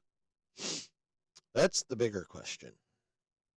I think we're all, for the most part, we're agreed, obviously not 100%, that this trailer is fucking dope and we're pretty sure the show's going to be dope. But when you add in everything else, the bigger question is how's Marvel going to be doing rolling into 2026? And I think it's going to be doing pretty good.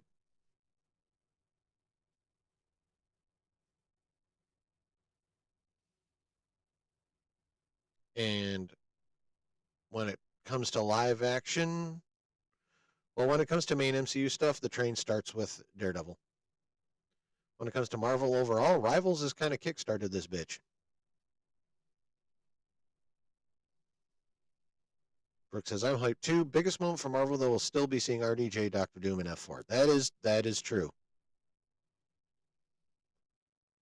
Oh, that's all right, man. You were in the store. You were handling family business. That's what's important.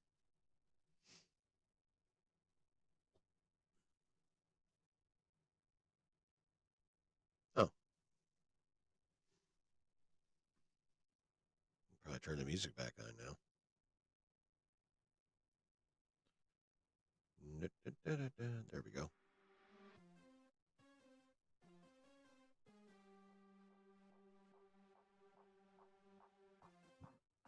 Excuse me. But yeah, I think 2025 is well positioned to be the true start of the turnaround that everyone will be able to see. What up, Brennan? How you doing? Because, you know, they're obviously people outside of our nerdy bubble really don't really know about all the things that indicate Marvel's turnaround from phases 4 and most of 5. You know, only people like us are really aware of that. And only we can see that it's already begun. A lot of people don't realize it.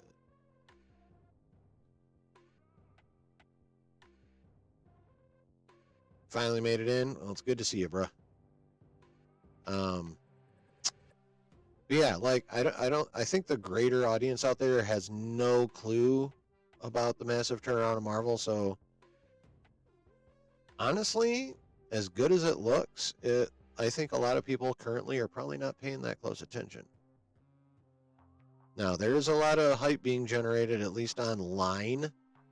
That might spill over into, say, the normies. And, you know, they may be ready for Daredevil by the time March 4th rolls around. But I think it is still relatively likely. All right, Daniel, later, man. Thanks for hanging.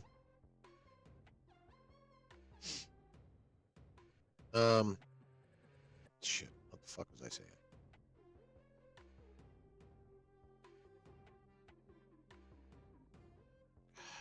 Thank you, brain, for not remembering something from 30 seconds ago. God damn it. I know I was saying it's likely. What the fuck was I thinking was likely? Oh, that's all right, man. It's not you. It's my neurodivergence.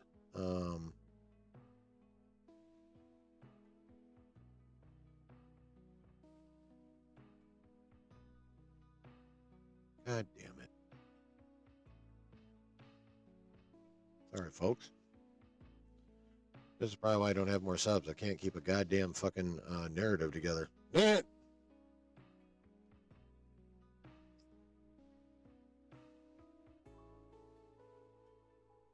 What the fuck did I think is more likely? Now I remember. I think it is. Yes, you do, Daniel. Yes, you do. I think it is relatively likely that the opening numbers for Daredevil probably won't be as strong as what people like us think they should be, just because the Marvel fatigue is much greater with the normies because they are much less invested. So they have much less of a problem going. Yeah. So, like I said, we got till March. This trailer dropping. We got 7 weeks of nerd hype and excitement to spread around the world to the normies and let them know, hey, this is some shit you should fucking pay attention to. So, Daredevil could pop off right from jump. But I think there's probably a bigger likelihood than what we want that it starts off a little weak, but I'm pretty sure that won't last long either. I think if viewership does happen to start off a little weak, it's going to pop. Like, this is going to be one of those shows where the viewership goes up.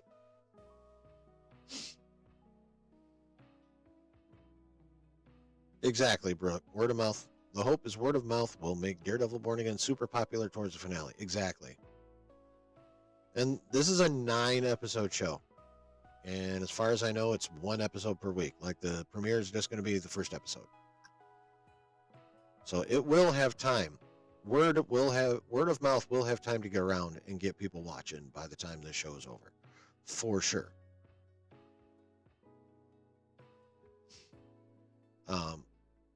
And I think it might need that a bit, honestly. Again, just because the numbers come from normies. And normies don't get excited unless we're excited. And we're obviously, for the most part, excited about this Daredevil trailer and this show. So the big question is how excited are we going to be getting the normies over the next, 7 weeks?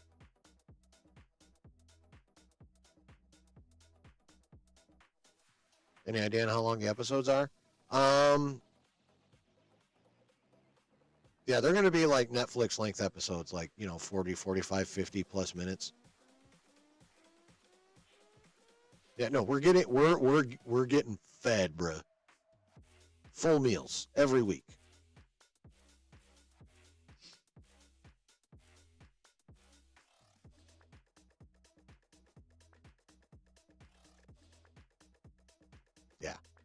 another thing to look forward to. And then if they get the fucking time right for when they drop it,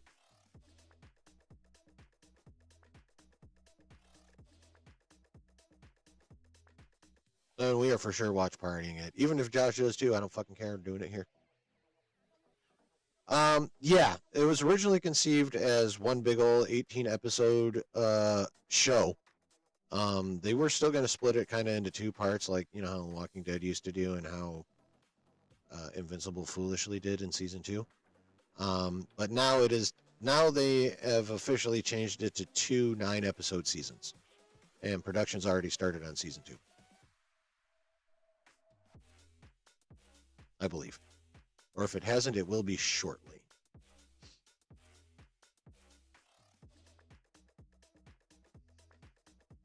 I've seen a lot on Twitter from people more knowledgeable of comics than myself, that it appears that this first season of Daredevil is going to be based on the Chip Zdarsky Daredevil run. So if you guys want to see if they're right and y'all are curious about the comic inspiration for this season of Daredevil, which is another plus, because from what I understand, this Chip Zdarsky run was fucking super popular and super dope, then yeah, y'all should check that shit out. I think I'm gonna try and find a way to check that shit out. So there's another nice little tidbit for you if you're curious about the comic background of what we're gonna get, and that Chip Zdarsky run runs straight into the actual Devil Rain run, so that'll probably be season 2. If that's the case, then the time frame could be shoved farther into the future than I thought. Which means if they're going to do the actual, like right now, if season 1 is the Chip Zdarsky run, is it Chip? Jeff? I don't know. Last name's Zdarsky. I know that much. I'm sure that much. So if they're doing season 1, the Zdarsky run, and season 2, the actual Devil's Reign run, if it times out right, like, I'm pretty sure we're not going to get season 2 till after Secret Wars. Which means, and here's the fun part, if that is the case, and we do not get Daredevil season 2 till after Secret Wars, that means that, and if they are doing it that way, Zdarsky run now, the actual Devil's Reign run in season 2, that means it'll time out right to where season 2 could do most of Devil's Reign, and they could finish it in Spider-Man 5.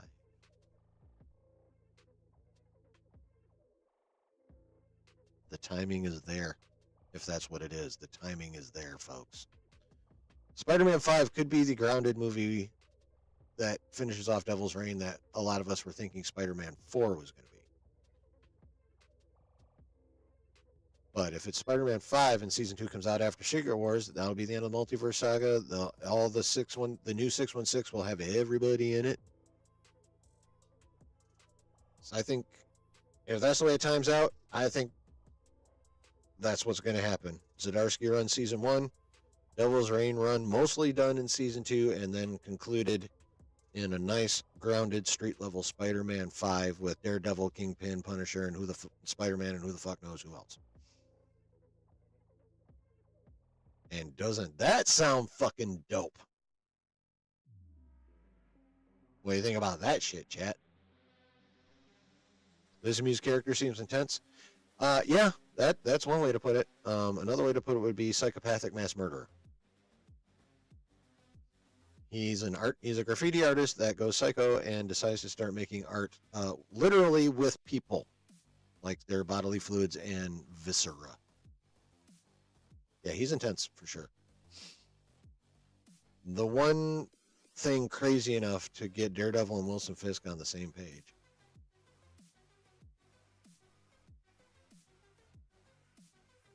Indeed it does. Indeed it does sound fly, Brennan. Rick says, continuity between Daredevil and Spider-Man sounds dope. Lou says, why does Star Wars suck ass right now? Well, because they're on a 12-year ass-sucking streak, and they refuse to learn any kind of lesson and refuse to be in touch with anything. That's actually happening. in the fandom.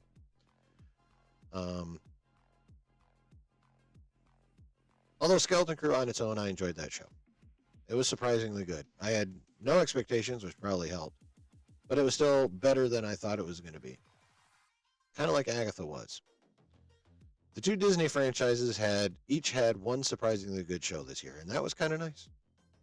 Yeah, exactly, because KK.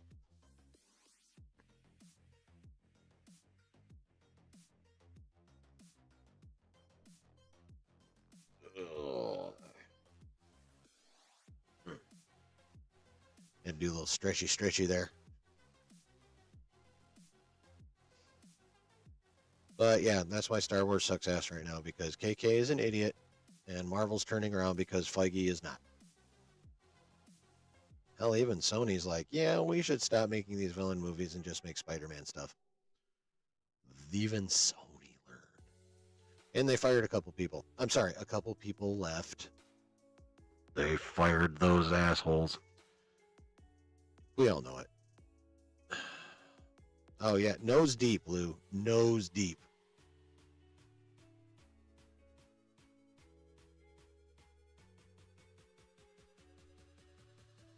Nose deep. All up in it.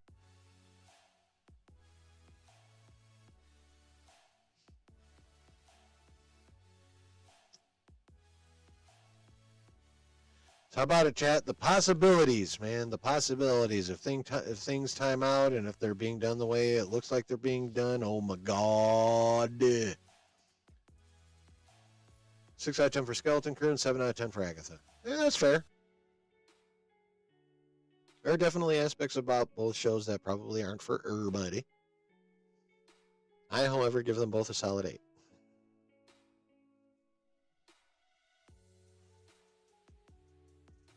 Yeah.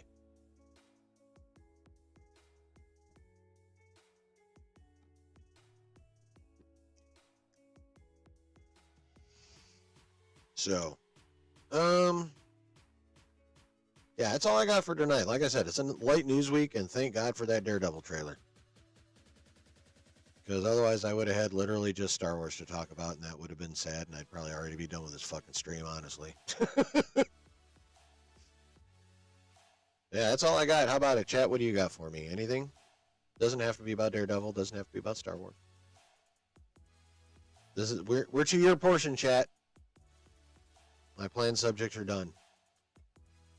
It is now all about you. I'm not saying it's on you. I'm just saying it's about you. But if you don't have much, I'm going to dip the fuck on out of here and get to bed a little earlier than I normally do when I stream.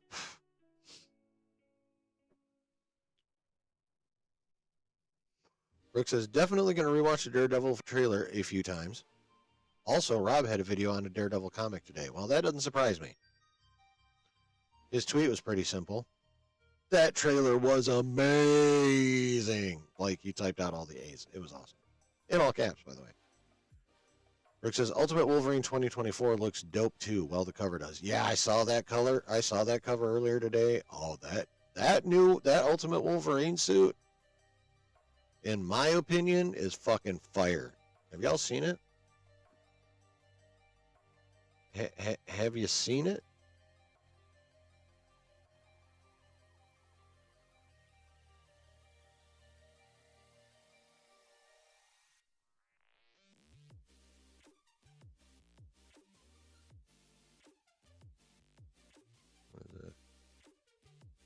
Visitors 5 of the Brown Maverick Cards Burning with 5 tournament basketball league rival the NBA. Oh, how fun.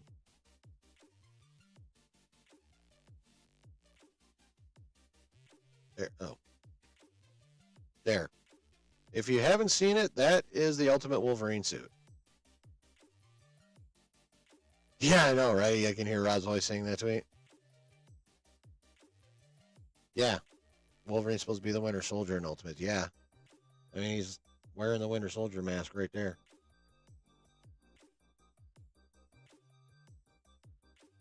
Oh, it looks like he's fighting Colossus. Yep, he's fighting Colossus in this. But yeah, that fucking suit is fire. This is in my group chat, so I don't really want to show. What the fuck is that?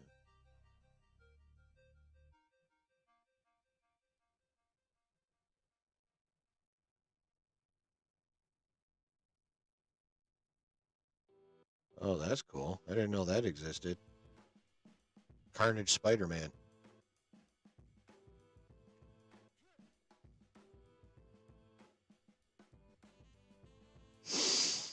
Where is it? There's more. Okay, I'm behind on this group chat. Is it up here?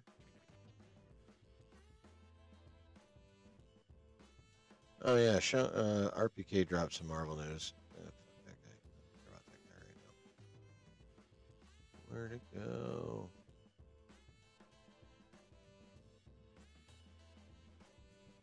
Okay, here's another look at it.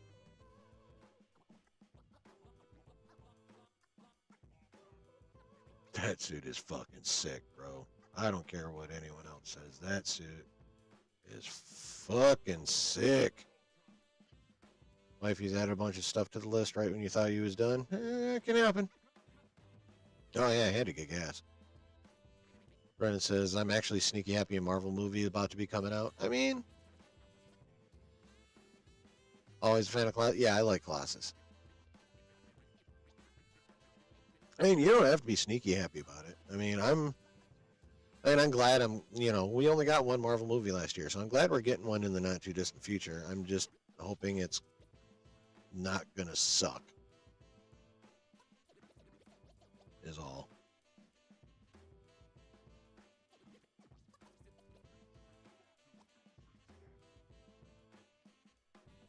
Same Colossus image. Is that it? Just those two? Okay, yeah, looks like it's just those two.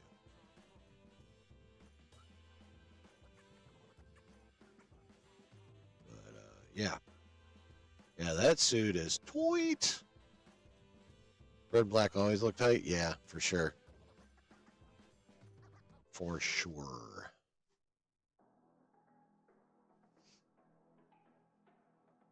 Anything else, chat? I know this is a kind of a shorter stream than what I normally do. Like, I'm normally over another hour, but like I said, light news. And most of it was just going goo goo gaga over the Daredevil trailer and what that could mean for the MCU. And I think the future's bright.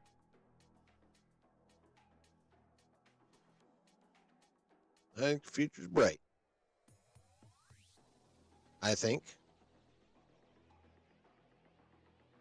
I don't know if we can say it definitively yet because the show ain't out, but like I said on my thumbnail, from appearances and what we know already, Marvel's back, baby. Marvel is back. And we're about to see it. That is the take.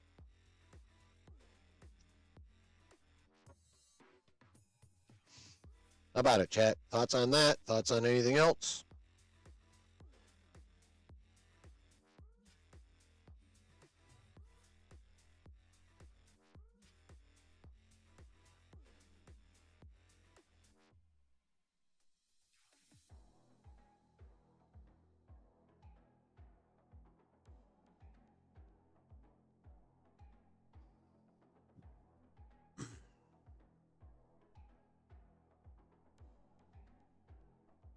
Excuse me. Anything? Anybody at all? Bueller. Busy week for me. I will head out soon. Excuse me, says Brooke. You take care too, man. Oh yeah. Creature Commandos is over, so no watch party tomorrow night. Just be the regular Saturday night stream this week. Later, Chris. Have a good night, man.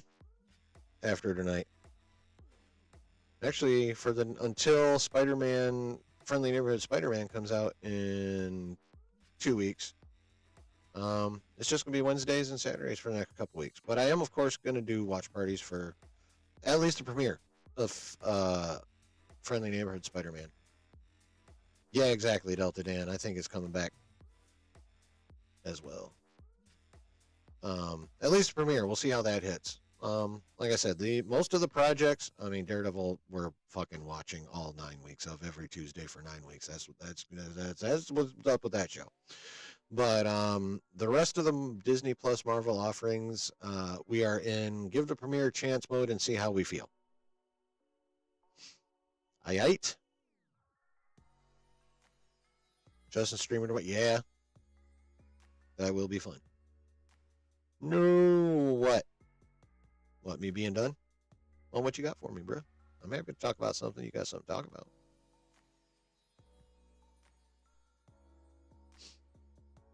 But it is kind of a light news week right now. You want watch parties? Oh, we're gonna. Oh, you mean only giving premieres a chance? Well, if it sucks, I'm not gonna waste my fucking time. Like a show would really have to be bad for me not to want to continue a watch party for it. Like, it would have to be bad. Like, almost make me angry. Something along those lines.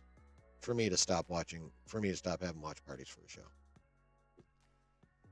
And I don't know that any of the Marvel's projects this year, even Ironheart, is going to be that bad. Although I think that one has the best chance.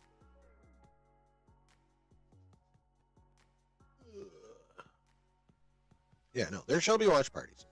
I'm doing Daredevil watch parties. I know Josh is thinking about it, and he's much more popular than me. And if he does them, I'm still going to fucking do them. You'll have an easier time talking in my chat because it's so small. You won't get drowned out. That's the advantage. Brandon says, I will watch Friendly Neighborhood Spider-Man no matter what, since I'm a big fan of Spider-Man. I mean, don't get me wrong. I'm still going to watch it. But if, just to, I'm still going to watch. But if it reaches a certain level of, well, I'm not going to have watch parties for it. You know what I mean? I'd rather just watch it on my own time when I fucking feel like forcing myself through it. But like I said, it would have to be a very low level of quality for me to stop doing watch parties for a show. Yeah. So I wouldn't worry about it too much, honestly.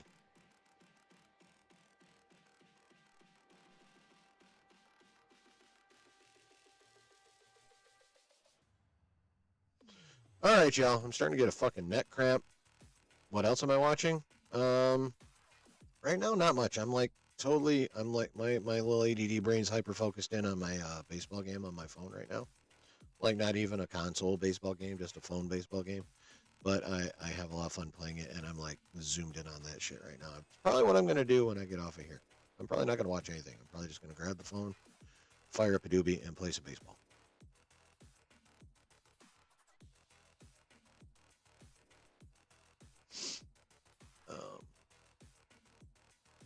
Yeah. Yeah, I'm not watching too much right now. Just the shows for the channel, pretty much. An occasional movie. But right now, it's mostly about the baseball. It's called MLB 9 Innings. And, it goes year by year. So now it's MLB 9 Innings 2025. Or 25, whatever. But yeah, it's MLB 9 Innings. I like it. It's fun. And it does have, it is a game you can spend money on, but I'm not that serious about it, and I've been able to build up my team just by playing, well enough to dominate the computer, which is fun. I probably should turn up the difficulty if that's possible, just a little bit, but on the other hand, I'm an asshole and I love smashing people, so even if it's just a computer. So I haven't. I like winning. Been getting into the Viking show on Netflix. That's on my list. I love period piece shows like that. I still got to finish fucking The Last Kingdom.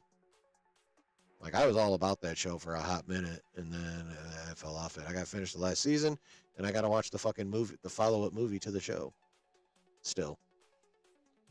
See, this is the problem with being a bit neurodivergent. You get hyper-focused in on something, you are all fucking about it, but when you're not about it anymore, you're not about it anymore. You're like, oh, wait. So, and right now I'm hyper focused on my baseball game.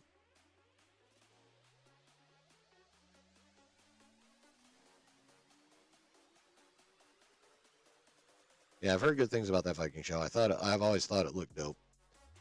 And it's on my list. My ever-expanding fucking list. Oh, March. Not a Marvel thing, but Invincible comes out in March. Might be doing watch parties for that. I got to decide on that. I'm not committing to it yet, but I'm definitely strongly considering it. I will say at this point I'm leaning more towards than away, but I'm not ready to fully commit to that shit quite yet.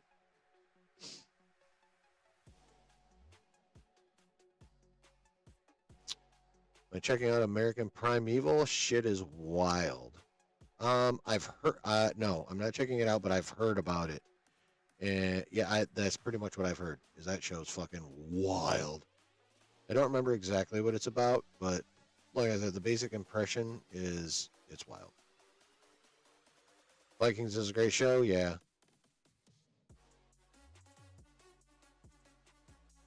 That's what I'm given to understand. From appearance and, anecdotal evidence like from what I'm getting from you guys right now. Do it.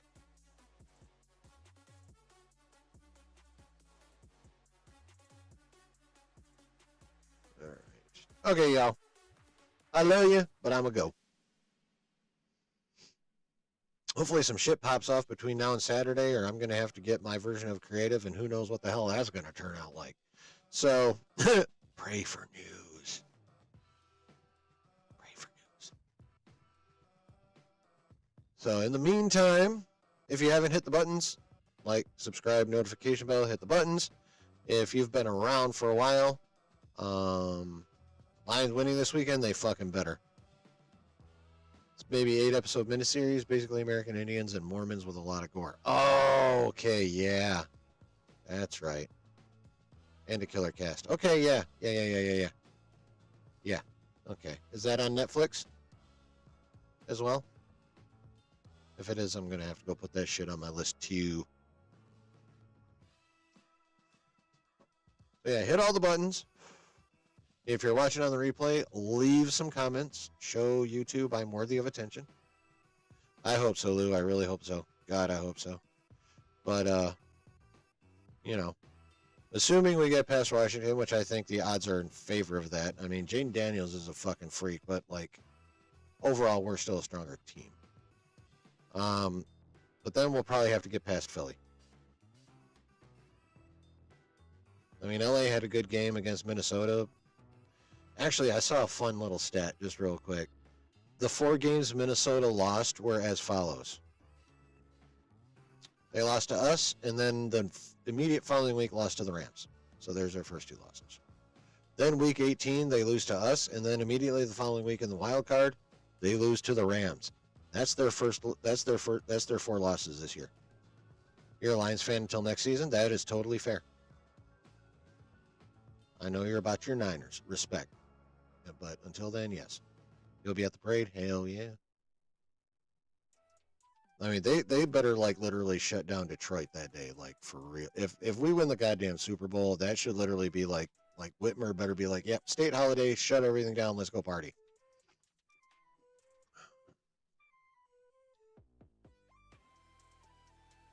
Because, it'll be nuts. I will be bawling on stream. I won't even care. Literally crying like a child if my fucking Lions actually win the goddamn Lombardi. Even just thinking about it gets me a little misty right fucking now, not even gonna lie. I'm like that. But yeah.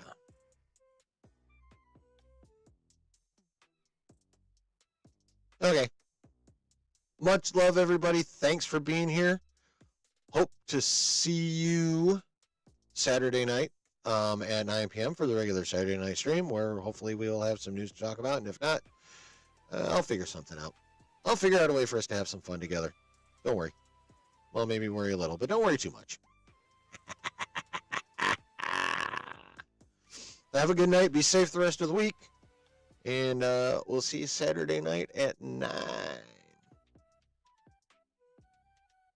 Grateful to y'all for being here. Thank you so much. I appreciate it. NFC guy, you like all 4 teams? Nice. So, know that I'm forever grateful that you guys even take any kind of NFC North. All right. Yeah, know that my gratitude is eternal that you guys hang out, choose to spend time with me at all. That is like the most awesome thing y'all could do. So thank you for that. Much love, and we'll see you Saturday. Bye-bye.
Oh, what a good time tonight. Yeah, sorry, C-Dub. I stretched it as long as I could, but it's goddamn light news the beginning of this week. So, missed you, man. But yeah, please feel free to rewatch. And let me know what you think about my thoughts in the comment section below. Yeah, it's a good time tonight, chat. Thanks for hanging out. Again, I think we're in for some. I think we're in for a better 2025 than we may have thought we were going to get a couple months ago, Marvel-wise.